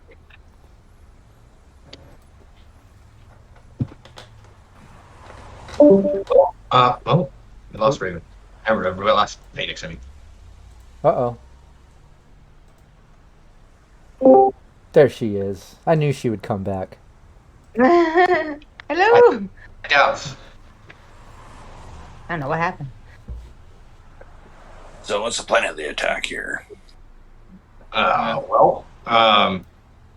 Observe. Yeah. Report. Maybe we couple Kind this of the thing. same thing. Couple just go inside. Same thing we did before with my uncle. Yep. All right. So who's gonna be outside duty? Who's gonna be inside duty? Duty. It's gonna be. Please. Really? Who's gonna be a Phoenix just acting a little weird. She didn't get enough sleep, enough coffee. She's a little off today. Same. I I don't want to draw did well going in last time, so I mean, and plus, we don't have to worry about the camera sticking out. I mean, we got. You do got that going for you, yeah. What was that, Wolf? Not Yeah, an unfortunate They injection. call me all day long. I might hang out outside and and just like listen in on comms, and maybe they might be going around back and going up or something. I might circle the building once, and, see if I can see a way. Because you said they were over the data pool, right? Yeah, that's what Looper got the info of. Yeah. Yeah. So I might circle the building once and just have a smoke and kind of stay out of sight because they saw me pretty good today. I like that. Tom, what did you say? I could try asking some of the staff, or asking around with some of the staff, see what I could find out. Got a pretty decent persuasion level, so. I'm only going inside. I'll go inside, but maybe we keep a low profile and start asking too many questions. Oh, yeah, that's a good point. Yeah. If they see you, they might get tricked. They might cut tail and run. Yeah, in fact, Tom, Karen, else, or... Tom, you might want to hang with me. Yeah, I was gonna say maybe you should hang with you. All right. But with your techie skill, I'm sure you can figure out a way to listen in or see things. Get a whole 360 view going on. I'll even loan you Anchor. Anchor, go help him. Be his assistant for a little while. Yeah, Anchor's down with that. He'll hang with Wolf and Tomcat. Emma mentions, do you want me to go inside with you in case there's any net running stuff you need, or do you want me to stay in the vehicle? Do you need me? Since it's a pool, I would say you should come with us. Okay. Yeah, she stays with you. Okay, so if I'm hearing this right, Wolf, Tomcat, Anchor, the assistant tech, you three are going to kind of hang out outside, maybe casually circle the building, try to be kind of stealthy and low-key about it, but get a walk around the building, get a look around the area and stuff, while Phoenix, Cynthia, Looper, and Emma go inside and check it out, right? Yep. Okay, perfect. Yeah, let's do it. Let's have Wolf and Tomcat give me a stealth first. This is strictly just for me to set a DV. In the chance that any Voodoo boys happen to be around, happen to be looking around or looking for something, they would have to beat that to see you. You're just kind of stealthily making your way around. I'm setting a DV here. Okay. Uh-oh. I'm not gonna lie, Tomcat. I honestly thought that was TV, and I was like, oh no. That's 2 critical fails tonight. Oh, You want us to do a stealth, you said? No, this is strictly Wolf and Tomcat. Oh, okay. There is no stealth. I am kicking over trash cans here. Nice. Yeah, I'm making noise. Yeah, Tomcat's being kind of sneaky. Wolf, you're trying to be tactful, and you're doing your best. You're both kind of being stealthy. And like I said, it's not like you're kicking over cans and stuff like that. This is just strictly me to have a DV on if Voodoo Boys happen to be looking, something happens to come up, that they'll have to be to even notice that you're there and recognize. So there you go. Wolf, unfortunately, that's a super easy DV. Yeah. So, but yeah, but you're making your way around. You're checking out the building. And in fact, one thing you notice is, there's an alley alongside the building. Looks like there's some type of side entrance. Can't tell where that goes. But then you go around to the back where there's an attached parking lot sort of thing. That looks like it goes to a mega shopping complex on the other side of the street, maybe where it attaches to South Night City Combat Zone or Old Japantown, I should say. Or no, it would be south on that side. Let me just refer to the map real quick so we can get a visual. Bear with me one second. Let me pull this out a little. There we go.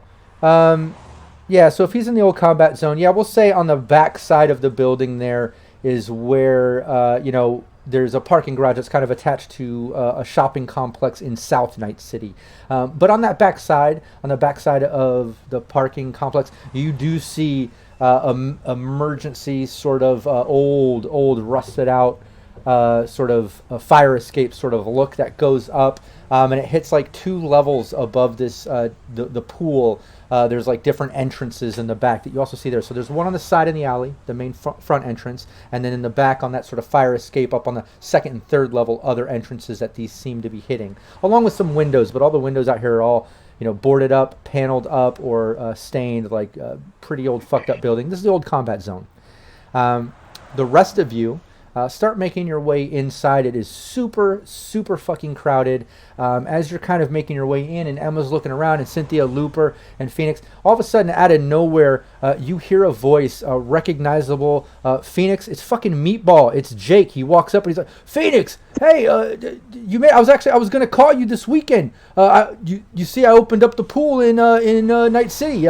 After talking to you, about all my expansions I was gonna do in LA, I decided, like, fuck it, let's go to Night City, and why am I expanding more in LA? Let's branch out, and the business taxes here are so lax. Like, this was a great decision. I just spent an all week moving it. I was gonna call you this weekend. What the fuck? You're here.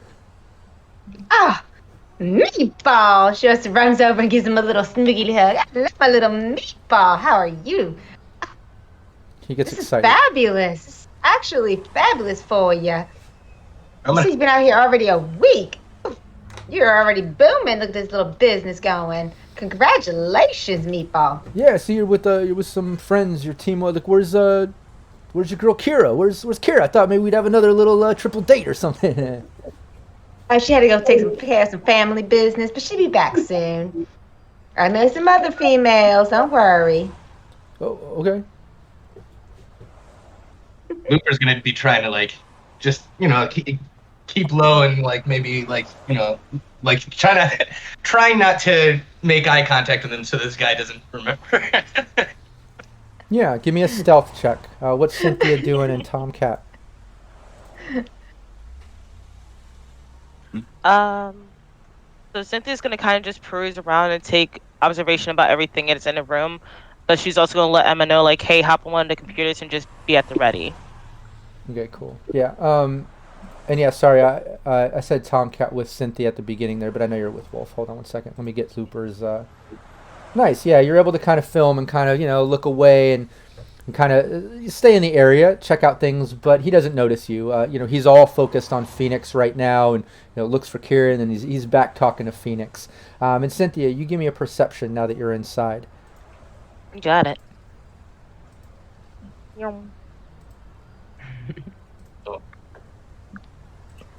Yeah, that's a good one. Hey. Nice. Yeah, looking around inside, it's so crowded. It reminds you of the pool in LA when you were down there. Very popular place. You just opened up. He's been moving in the past week, and it's already packed. Obviously, this guy knows his shit, at least on locations and stuff, because it's already looking successful. But through the crowd, you're just rocking that perception. You're cutting through people, looking through shoulders and stuff. And you absolutely see a couple of guys that look like Voodoo boys posted up in the back. They're just leaning against the wall. They're talking to each other every once in a while. They look up, look around, and they're just talking to each other, just casually hanging out, it looks like. Good to know. Good to know. I asked Jake, who did you meet so far in this little area? Who was your little connection so far? Oh, I mean, Anybody bothering you? No, I mean, no one's bothering me at all. I mean, give me a conversation, Phoenix.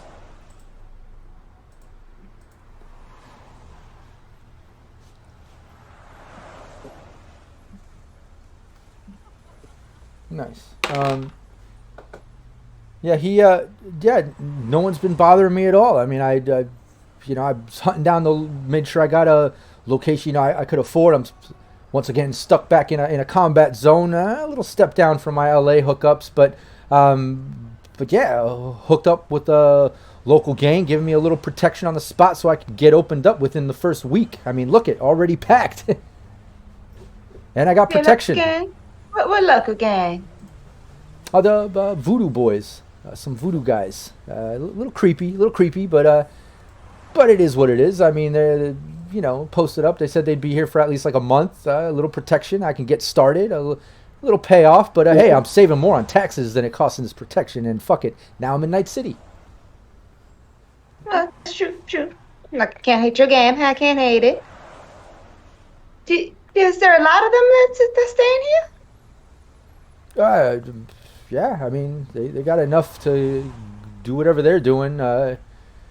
No one even seems to come by and fuck with me since they've been around. I don't know. I've seen anywhere from handful of them to a dozen of them coming and going at different times.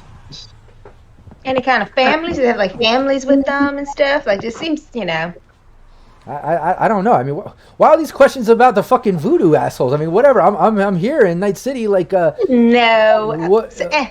Like, let's talk about you. Let's grab something to eat. What are you doing? What are you Well, doing right tonight? now I'm working, actually. I'm actually with my work buddies over here, and they're full of poopers. But we're going to have to make arrangements to go out tomorrow. Who are you working with? What's who's around? What? Oh, this young lady Cynthia over here, she's just with me. And my little friend over here, Emma. Oh, okay. Yeah, I think I recognize you. I think I saw you hanging out in L.A. together. You guys were out there together, right?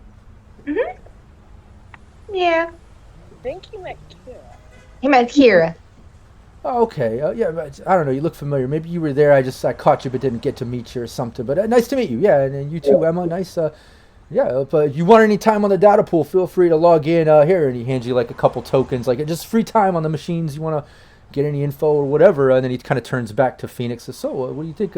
Maybe dinner tonight, or like you can tell he's kind of like trying to get your friends to go off and do things so he can get back to with you. He kind of turns conversation back to you. But as he does that, let's go back outside as Wolf and Tomcat make your way back and scope out the building and kind of get the lay of the building and the land, at least in the area. Wolf and Tomcat each give me a perception. Hey, thanks, Raven. Raven in chat said, "See you, friends. Gotta go clock back in." I love when friends at least stop by, even when they're on break at work. Like they can't be here for the whole stream, but they're on break and they come in. They drop some +2s, some critical entries. They help out the team, and then like I gotta go, but here, take this. Go fuck shit up. I'll see you later. Good luck. Appreciate it. Like I love that. So cool. It's dangerous. Oh, look, take this. Exactly. That's awesome. Okay.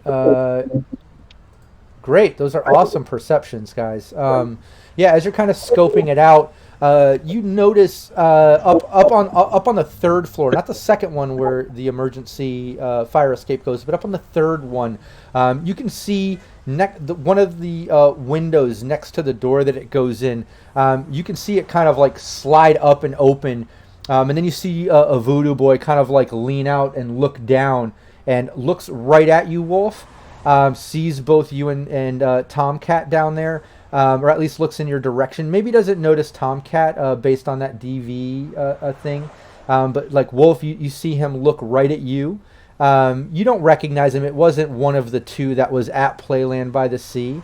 You just saw those guys earlier, so it's fresh on the mind. You can tell that's not him. He's not one of those two. But you can tell he absolutely like opened it to lean out and like make eye contact. Like he's noticing you back in the alleyway looking up at the building and shit. You weren't being as stealthy as you wished.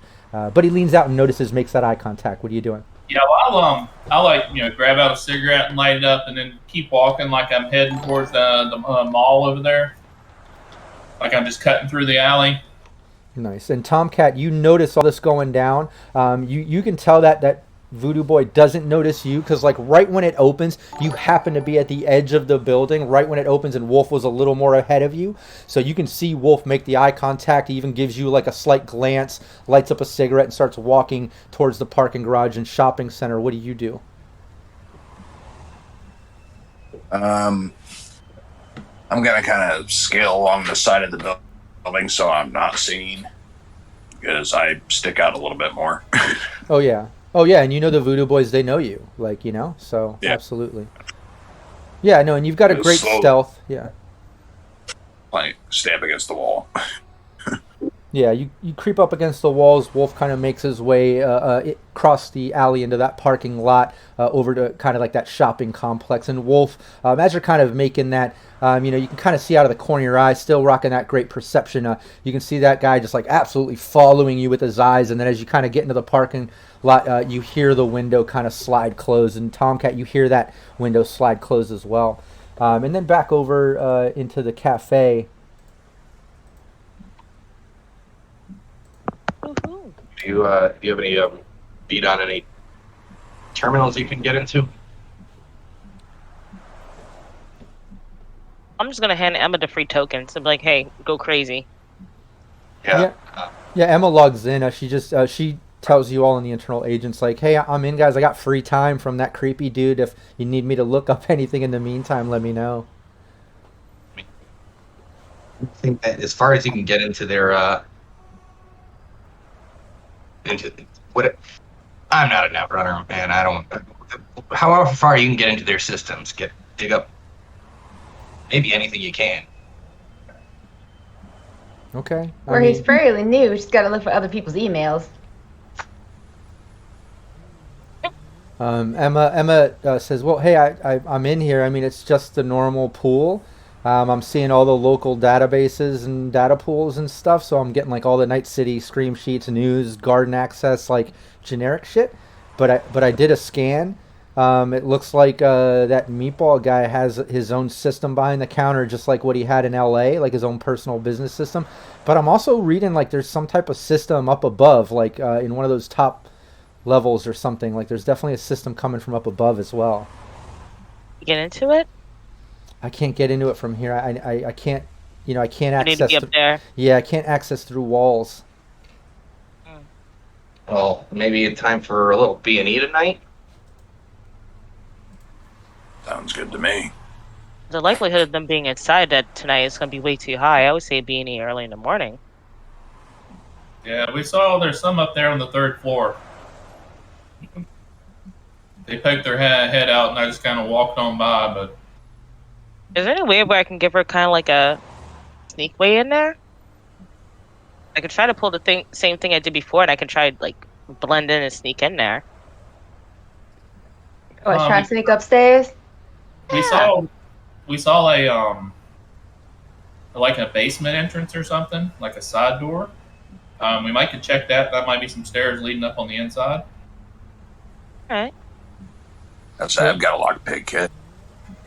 Yeah, and at that time, while you guys are all having this internal agent conversation, Meatball kind of like leans into you, Phoenix, and like goes like this. Like he notices you kind of have like a 10-mile stare while you're kind of listening to the team and having that little internal conversation. And he's like, "Hey, you still with me? So what do you think? Dinner tonight or what's up?" Oh, sorry, darling. I just started zoning out for a second there. I haven't had that much to eat or enough to sleep. But dinner will be fabulous tonight. Let's see. Yes, let's do dinner. And I'm trying to check it out to the rest of the crowd so they can hear. We could do dinner here at your little cabin. Where are you staying, actually? Are you living here? In this little building? No, I've been just staying at a local hotel like 2 streets over. I'm still going to live in LA. I'm just going to get this up and going. I'm going to try to hire a manager sometime this next month and then get back to LA. I got my cousin in town running the LA shop. But, yeah, I'm just staying in a hotel a couple streets over for now. I mean... And who's staying in this whole building? This is kind of a creepy building. You just leave it all willy-nilly?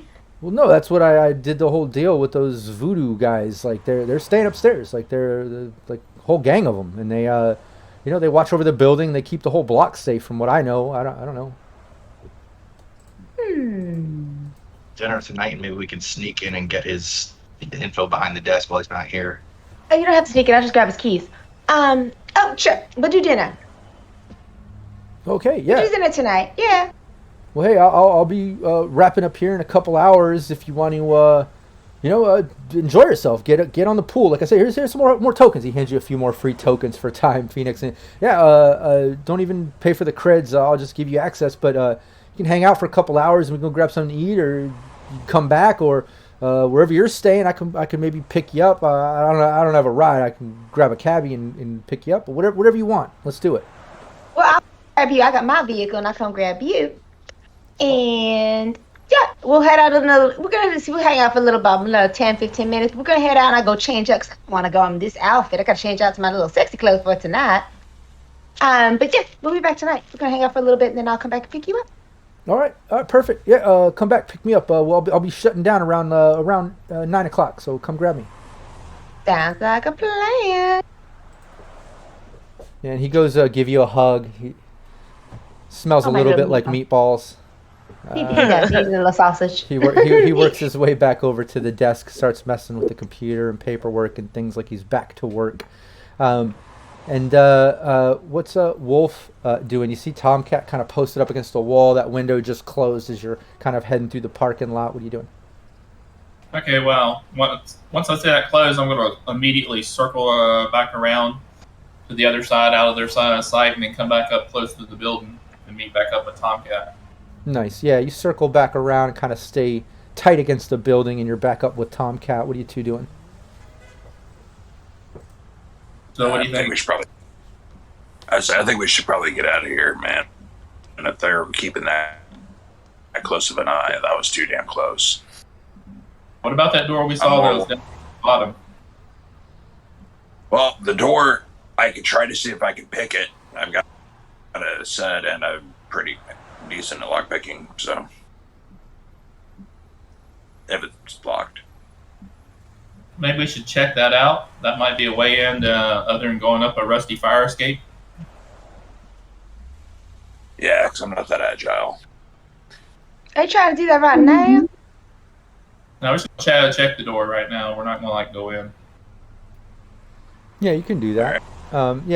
Tom Wolf, you kind of shimmy your way along the building to go over by that side door from around back, like on the side alley, to check that door. And as you make your way over there, what's Cynthia, Looper, and Phoenix doing? Meatball went back to his desk. Jake, look at me, I'm calling him Meatball too, like Phoenix does. Jake, the respectable business owner, goes back to his desk to do some work. What's Cynthia and Looper doing as Phoenix says her goodbyes to Jake? What are you two doing? Well, we're going to go ahead and discuss what we're going to Well, we got some plans for this evening. We can head out if you guys are done picking around on the computers and come back. When he comes back, and I'm trying to whisper this to him, I'll take his keys. We'll drop you guys off. I'll take him out, and you guys can go through his side of the building. Go up. Looper's like Xing out of windows, and one or two of you might have actually seen that he was just looking at some of the stories he's published just to see if they're still trending or anything like that. He's going through the comments, Yeah. He's like Cynthia's listening to things, but she nods, but she seems to be focused on the Voodoo Boys, kind of studying them. She's trying to get a clock on their style, and how they dress and how their mannerisms are. Yeah, you get a feeling that they're definitely booster gang style in their gear. You can see some visible weapons on them and stuff, but they seem, I don't know, kind of sly. I don't know what other word to kind of use, but you notice as they talk to each other, even while they're talking to each other, they kind of scan the room with their eyes. They look with their eyes, not their head. Head turns and stuff. They just do some sneaky moves. You can tell they're perceptive. That's the vibe you get. But yeah, you check that out as Emma logs back out, saving the other tokens, and not much but typical database shit. But yeah, if we come back, I can maybe dig around in systems or whatever. So whatever you guys want to do. So Emma kind of steps out with you, and yeah, you three can kind of step out, say your goodbyes to Meatball, making your way over to the vehicle, waiting for Wolf and Tomcat as Wolf and Tomcat make their way over to the door to check it out. Why don't Wolf and Tomcat give me a 1d10 and let me know if it's under your luck stat. Ooh. See how lucky you are with this door. Causing a ruckus. And it might not be what you think. Oh. Alex in chat says, just saw the real Tomcat behind Tomcat. Kitty! Aw, hey, there he is.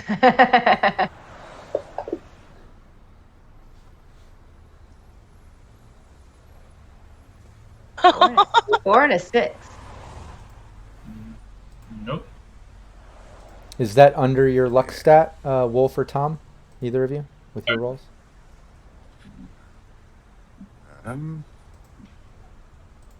Luck stat is no. Or yeah, that's why under mine. Oh, so it is under your luck stat. Yeah, sorry. Okay, cool. So only one of you didn't have it under the lock. Yeah, as you go and check the door, you go and you feel it, and you can tell it's locked. It has some type of just manual lock. It's not like any type of electronic key card or anything like that. It's just an old school lock. But just as you start to check it, the door opens as a Voodoo boy steps out, and it's that guy that was looking out the window. And as the door opens, you can see that there's a stairwell going up and another door behind that door. But he opens it, and just as you're messing with the door handle, you're just unlucky enough that one person pops it open, and he looks at you, Wolf, and he sees you, and he says in like half Haitian, half kind of I don't know, dialect you just can't really put your finger on. It sounds like pseudo Spanish too, a little touch of that, but half of that and half English, like saying like, "What the fuck? Who are you? Like, what are you doing here?" And you see him like going and pulling out his gun. This isn't where we parked our car. Nah, man, what the hell? Dude, who are you? Getting drunk, act like this. You thought it was your apartment. Thing. I thought you said this is where it was. Isn't this the parking garage? Fuck. Yeah, you both say that, and he just like looks confused and looks at you, and as he's going to grab his gun, he looks over, and then Where's the parking garage at? and he like looks around and he sees both of you, and then as he's grabbing his gun, he turns over and makes eye contact with Tomcat and goes, "Oh, you fucking asshole!" And he goes and he grabs you. Give me a brawling check, Tomcat. He goes to grapple you. As soon as he recognizes him, I wanna grab him and jerk him out the door and shut it.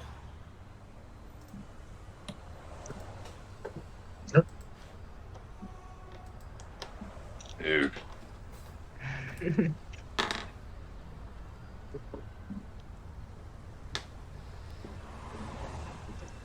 Yeah, he goes, Tom, like it just, catches you off guard as he like grapples you up and kind of like steps out the door and slams you up against the wall. And he has a hold of you. And he's just like, "What the fuck? You asshole, you!" And he's just like you can tell he's like having a moment of like kind of being shocked, like surprised that it's you and you're right there. And you recognize him, obviously, one of the Voodoo boys. Like he's one of the many that have come in groups to flex on you and fuck with you over the past weeks and stuff. But he's got control. He won that brawling. He's got you grappled up against the wall right there. And right now, everybody, Tom and Wolf, anyways, give me initiative. Let me get combat tracker there. Let me pull you both in there. There's Wolf. There's Tomcat. Yeah, give me your initiative.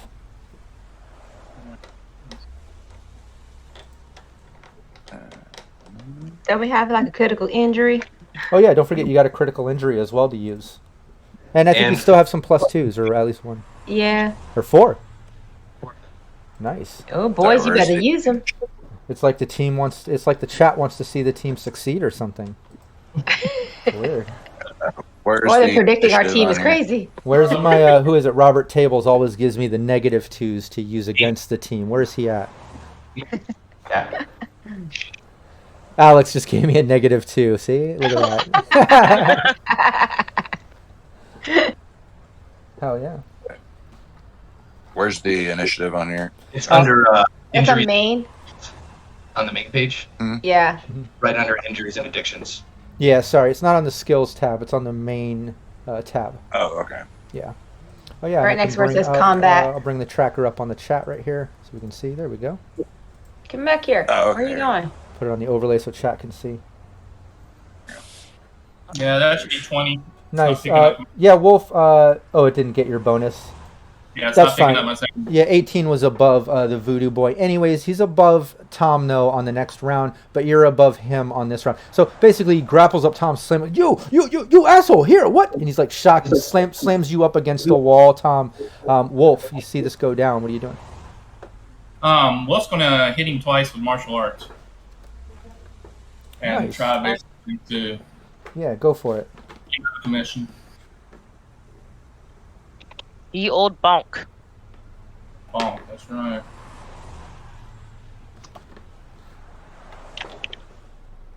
So that's going to be 22.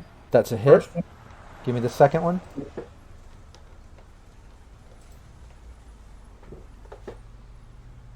And 19 for the second one. That's a hit too. Yeah, give me both damages. And you can describe what these hits are too for fun if you want to. I'm going to hit him once in the gut and once, to the throat. Nice. But figure out how to give damage, roll damage on these. That's funny. Monkeys 3 says saving points for positive plot twist to light the team's eventual darkest hour. And he says because Rob loves his plot twists. Oh, you must watch all my streams. I like that to help the team in the eventual darkest hour. That's fucked up. So that's going to be 10, 14 plus 4 because I got 4 points in the spot weakness. So first hit's going to be 18 martial arts, so half armor if he's wearing any. Nice. And use a critical hit from chat. Oh yeah, do that. Do the critical on that first. Give me the damage on that second hit first, since I'm calculating this right now, and that way I can ablate, and then let's do that critical. So yeah, give me the damage on that second hit, and then give me 2d6, and let's see what that critical is. Watching, I get a net critical injury on this roll. Nope, definitely not.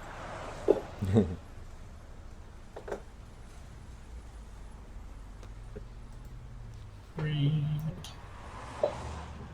and 4. So this one's 8. Nice.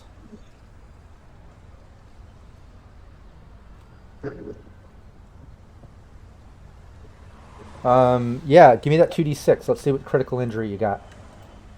Going to be. I got that 6. 6.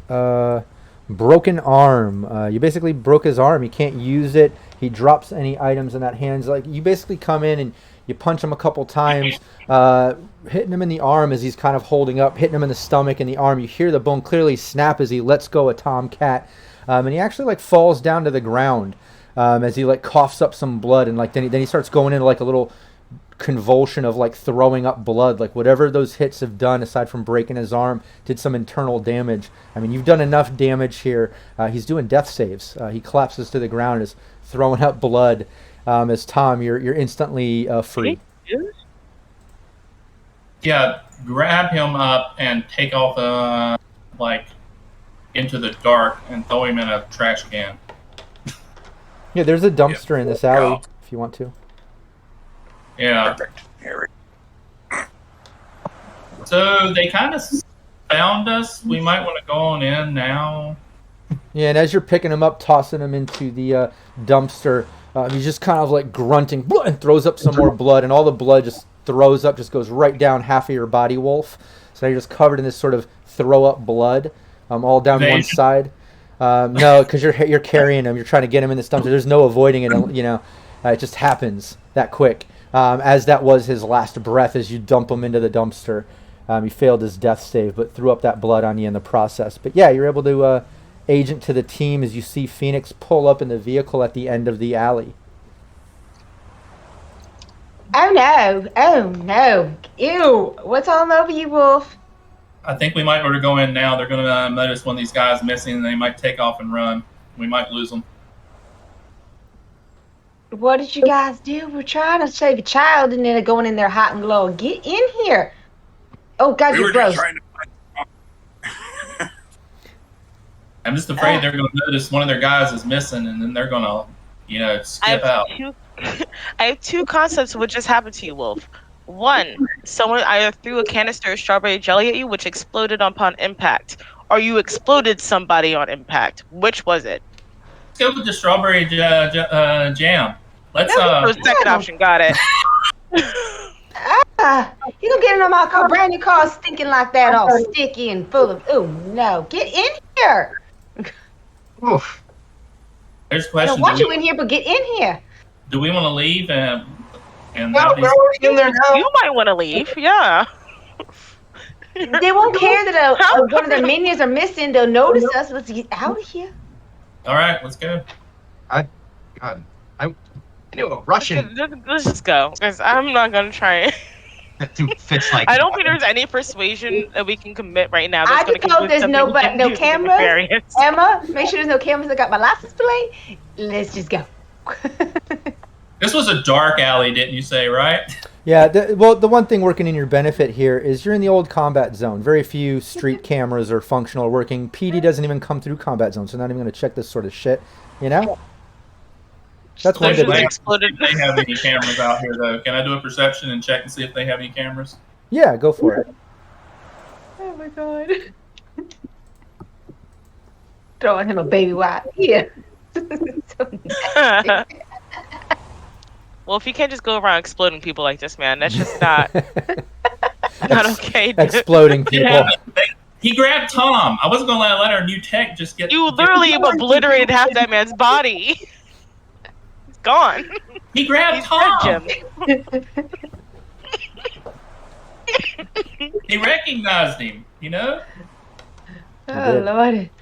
We couldn't let him go run back or anything. Well, at least you put him in Right. the trash can. He'll just get picked up. No, they won't notice. I'm just gonna remember this. No witnesses. So I got a 20 perception, looking around for any Batteries going up. Nice. Yeah, you can see that there is a security camera in the front of the pool.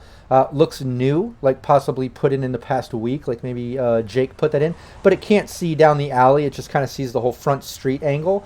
And you see there is another street camera on one of the poles on the corner, but it looks broken and decrepit. You see wires hanging from it, like, old combat zone. You're pretty much good to go. Yeah, I look over here, I'm like, well, shit, Voodoo Bob didn't get any on him. Better not get all over the seat either. Yeah, I'll stay in the back. Put you in the trunk. Yeah. That Like trunk. trash bags to put on the seats for him. It is a trash bag. Yeah, I need Like plastic covering. contamination shower. Jesus. yeah. Wolf's gonna have I to don't know what kind hover. of misery. I got the head out the window driving. Stink. Hold on. Man, it's just half covered in viscera right now. Did you check the guy's pockets before you threw him in the dumpster? No. I was considering going through his stuff. Yeah. Someone go through his fingers, please. I'll grab him back out of the dumpster so Tom can rifle through his pockets, hold him up. Final you right can to do Night that. City. Yeah, you hop out and hold it up. Tom can kind of go through the pockets. You find a heavy pistol, not a very heavy, but a heavy pistol. You find he has some type of like machete in his back, like along his back, and then you find a pair of keys, like old school keys, no card pass, but actual keys, and you find his agent as well. Oh yeah, and give me and Tomcat, give me let's go with a 1d20, and that's how many eddies he had in his pocket. If you go on Fantasy Grounds, you can just grab that d20 in the bottom and toss it into the chat window. Well, you should, yeah, you already got it. Nice. So yeah, you also found 15 eddies in his pocket too. Money. That helps. Little Night City burial right. What was that? Going back in there and covering him with trash bags. Get in the car. Let's go. Hungry. There you go. Does anyone want to say a few words for the poor schmuck? Get good.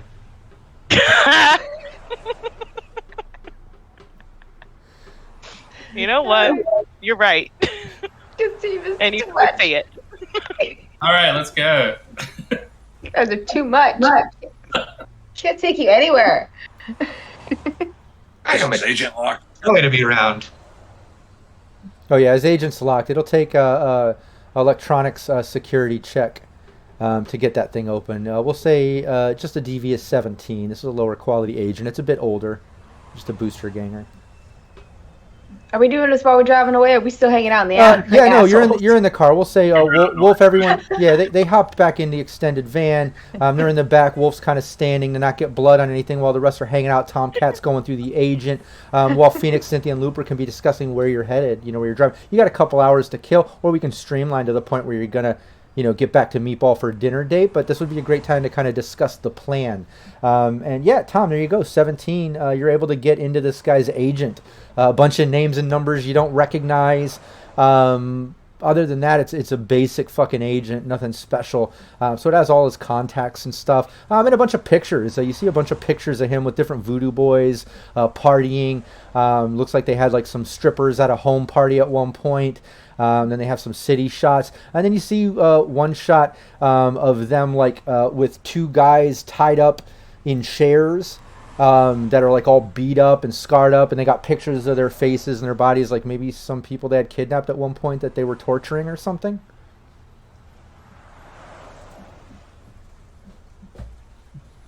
Yeah, you guys might want to see this.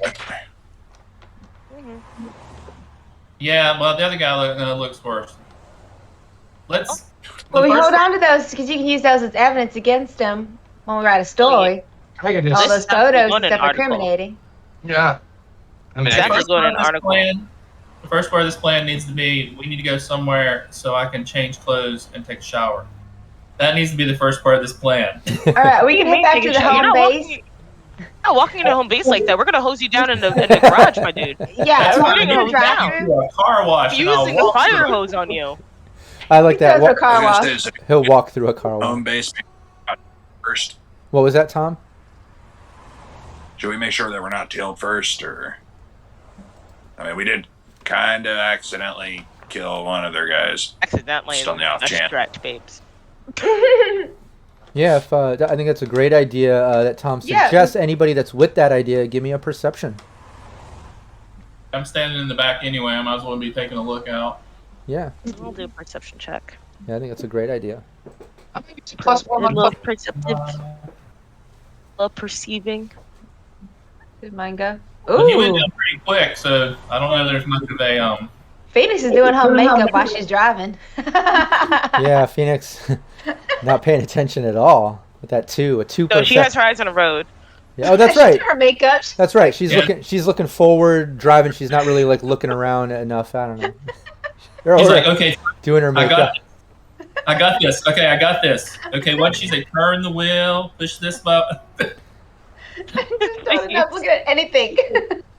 That's exactly how it would go too. Yeah, and Tomcat, give me that perception. I thought it rolled. Sorry. There we go. Hey. That's what we're talking about. Nice. Ooh. Yeah. Nice. Ooh, Yeah, you're not- really It's got seeing. spear for you, good sir. Yeah, checking everything out. It's like, man, Looper, Wolf, and Tomcat.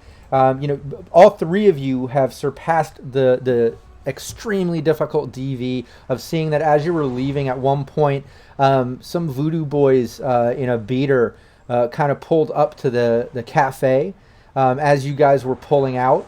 And after a while of maybe getting about a block down, and they looked, they kind of like pulled out and started following. You can't tell if they're really following you, or if they just happen to be going that direction, or if maybe they saw Tom. It's hard to tell, but the perception is good enough to tell, like, they are behind you.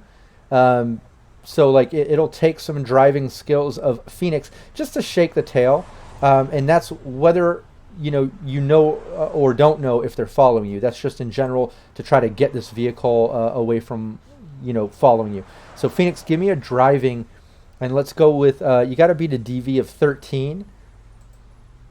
And I'll allow two chances on that before we reveal and find out what these voodoo boys are doing in this car. But let's see. It's the drive land vehicle, right? Yeah, drive land vehicle. And we still have some +2s. Oh yeah, I'll use and this is the end of the session. If you got any luck or +2s that you want to use, go for it. We're kind of getting towards the end here. All right, I'll use the +2. And don't forget your luck and stuff too. Yep, Where'd I it can't go? stop. Bad country. What? Driving like a pro. 23. It's Phoenix. What do you expect, first of all? Let's see, what kind of lessons did Kira give you? Jeez. Yeah, I Damn, think yeah. that's I think that might be wrong. Drive land vehicle Oh. or No. Drive land vehicle's fine. I'm just hold on. I did the +2. Oh, okay, that's right. And you've got a 13 base. Yeah. Oh, wow. Oh, Oh, with the +2. That's why. I was trying to make sense of Yeah. that 15. Sorry, I was so confused. Your base is 13, so that's awesome. Yeah, no, you got some great lessons from Kira. You put quite a bit into driving there. But yeah, you're able to shake them. You cut a couple corners. You kind of go slow enough to kind of time it with a light just right that you get through it and they don't. Traffic cuts them off. Whether they were following you or not, they were behind you long enough to get that feeling, but Phoenix shook them fairly easy. Woohoo! nice job. Well done. Pat myself on the back. But yeah, as you're heading to the home base for Wolf to kind of hose himself off, discuss Yeah. plans. What's the plan for tonight? I would love to kind of end the session with the team making their fucking plan. Like, look, this is what we're going to do. This is the order of events. This is how we're going to fucking do this. And, we'll get it started. Well, I say you go on your date, and maybe, siphon off maybe a little extra knowledge. It doesn't sound like he knows too much, but in the meantime, we get back there, we take those keys, we easily get in. Might need to do a little rope-a-dope again there, Wolf. Just, maybe you need to wear, like, rubber something more cleanable. But then we just get in there after hours. We get Emma on that data turn that she was picking up above us when we were down in the pool. Get her in that, and then we just raid. May I propose something? Let's consider this as a hideout. There's no technical after hours for them. So, since we have that guy's cell phone, why don't we get some strippers? Seem to like them. And have fun with them. We can use them as a distraction. Get Emma in there. Be her bodyguards, essentially. We can work that out. But they'll be well enough distracted by them that she should be able to snoop around and do what she needs to do. Yeah, because otherwise we're going to be dealing with some pretty large numbers. Or. You can't just go balls to the wall on there. Take that stripper. That's usually what you guys always do. Whatever his name was, agent, and we get a couple pictures, some girls out and about, send them the location, be like, get over here now, and hopefully that gets them to go check out. Maybe they think there's going to be some free party action for them elsewhere, and then they vacate, giving us a little bit of time. Likelihood they're not going to leave at least a couple mooks in that building is. Yeah, but I mean, consider. I'm not concerned about a couple though. A couple is not an issue. That's true. 15 may be an issue, maybe, but 2, no. I'm pretty sure we can handle that. More than likely, it'll probably be the newer guys, the guys who aren't allowed to partake in the festivities. Oh yeah, the rookies. Exactly. Yeah, so what But, our plan is to get Meatball out of his building with me. Mhm. Drop you guys off. Guys go through his building, or you guys are just gonna go straight upstairs? No, we're gonna get them out the building first before we go upstairs. Yeah. Like, well, if we try to go upstairs after he leaves, that's like walking into a hornet's nest. Well, yeah, we don't even know if that kid is in there. Right. Exactly, and we don't know how many are in there. But we know that there's a data room in there, and that probably a lot of information that Emma could dig up about where the Their kids. other hideouts are. Need access to that computer. So if we can use that agent and give them something enticing like drugs and prozzies or something, then we hopefully lure them out into some other location. As soon as they go out the door, we slip in. Yeah, we got keys to go in the back door there. There's steps going up. Me and Tom saw it, so.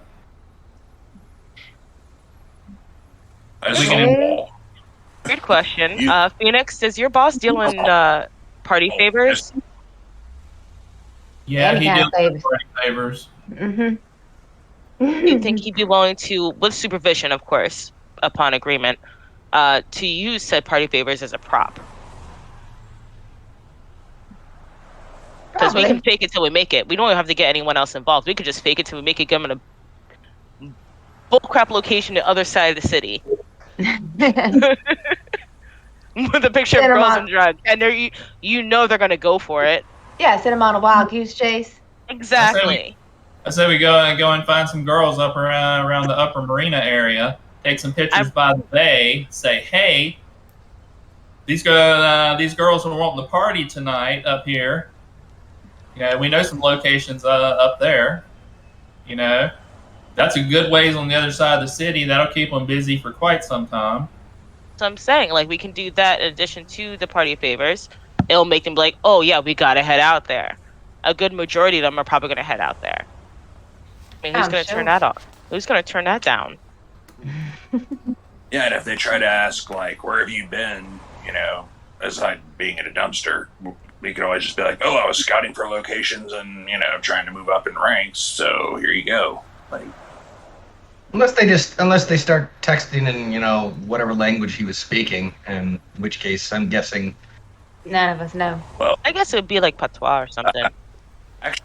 I do. When you work with them long enough, you pick up a local language. Not super fluent, but I do actually speak a little bit Haitian. But Haitian. I know a little bit of Spanish. Nice. Hey.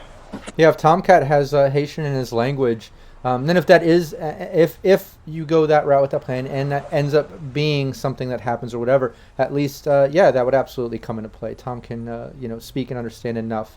Even if you only had a couple points text-wise, you should be able to at least communicate the basics and stuff, Now, that's not to say if they get into some deep conversation, there's something, you never know what happens. But, yeah, at least Tom knows Haitian. That's cool. Yeah. Would say to look over the messages and see what his pattern of speaking is. Sometimes you would text somebody and they change their pattern of speaking. Suddenly you're like, who is this? And you got any video or anything where he started talking? There's got to be videos on there. Exactly. Yeah, did he film those girls at the party? Video those girls at the party? Oh, yeah. We hear him talking and stuff. Yeah. I can get Emma to splice some of that audio. There are videos. All right, then I'm going to have to send them to an abandoned warehouse somewhere. Mm-hmm. Send them off of Wild Goose an hour off. Something you can do, Tom? Can you pull his voice off there and then basically make it so we can type in his voice and send it like a voicemail? Is that something you could do as a tech? Yeah, that might be something like that might be like a combination. It might be a combination skill check of like tech mixed with like Looper helping with some composition or I don't know. There's something there though. Absolutely, I think between Looper and Tomcat, they could potentially edit down a video and do something like that. Yeah.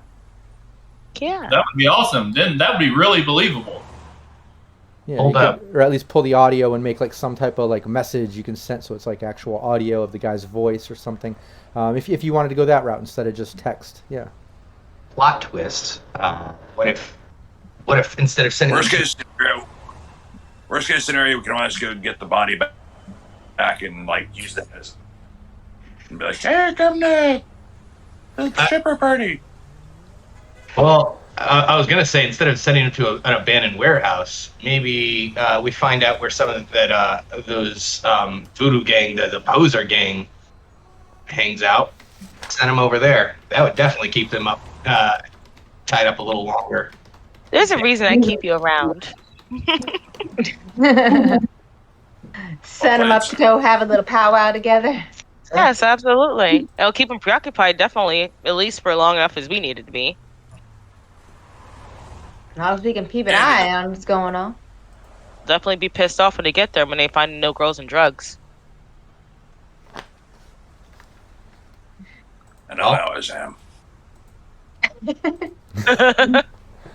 And I think that's where we can end our session. I think, I think we've got a plan there. I think the team, Phoenix was able to at least set up a potential dinner date with Jake. Once again, taking Jake out to dinner as a distraction to at least get him away from the building, not worried about anything there. While the rest of the team makes use of the keys they jacked off that voodoo boy that Wolf punched to death, and potentially break into the building and get upstairs and see what they can find using Emma getting into that system. Thanks for the follow there. I really appreciate that. And using maybe some of the footage on his phone to edit some audio to kind of call a message to some of the contacts on the phone, try to draw some of the Voodoo Boys out, or maybe stage some images with some ladies of the night in the upper marina, as Looper was potentially suggesting, I think, in Wolf. And maybe some drugs and things to kind of make it look like a party. Maybe you're sending a text or images or doing the audio thing. Whatever it is, I think you have a potential idea here, a good plan, no matter which way you kind of go. I think that's kind of the plan there. And I like ending it with Tomcat's also agreeing that he hates it when that happens too. with the strippers and such. So yeah, let's end the session right there. And when we start up on the next Wednesday, not next Wednesday, but the one after, everyone on chat remembering that Team Veritas streams on the second and last Wednesday of every month. When we hit the next session, we'll start off right with the team leaving the home base post Wolf shower to go pick up Jake for Phoenix's dinner date while the rest of the team, engages in getting in, or going up to Upper Marina getting pictures, or editing some audio and things like that. So whatever route the team decides, we'll take it right from the home base in that moment next Wednesday. Does that sound good with everybody? Yep. Yeah. All right. Awesome. Well, that sounds great to me. Thanks, chat, for all the contributions. It really does mean a lot when you're part of our story like that and helping the team get through everything. I really appreciate that. Everyone, make sure you sub and follow. Show some love to Cybernation Uncensored. We have tons of streams coming up. We have Udahime, our community manager, is running her first interview show, Power Word Talk, tomorrow. I believe that's at 3 p.m. Pacific, and then right after that, you shoot over to Sirenscape and watch my weekly Sirenscape stream. And then Saturday, Team Nevermore is back. But don't forget, Friday, Raven starts her Session 0 with her High Riders campaign. So it's like today, Thursday, Friday, Saturday, it's Cyberpunk RED, Cyberpunk RED, Cyberpunk RED, Cyberpunk RED, with Power Word Talk dropped in tomorrow for an interview show in the mix too, to kind of break the monotony of Cyberpunk RED, we'll say. I don't know. But plenty of Cyberpunk RED. Make sure you tune in and you come back. We would love to see you. Also, I just want to take just one moment publicly out there in the stream. Everybody, send positive vibes to both Naomi and Will. I really appreciate both of you coming through, being part of the stream. This role play is absolute therapy to all of us, and we love this stuff. But positive vibes to Will and his family, and Naomi and everybody on that side. I know you guys have been going through it recently, and I really appreciate you, coming in and playing and, being part of the team and just being a friend. And I want you to know that, we care about you both, and going through something like that. And everyone out there, just sending positive vibes. We really appreciate that. And love you both, and love everybody watching, and we'll see you next time. Take care. Bye, everybody. Cybernation Uncensored.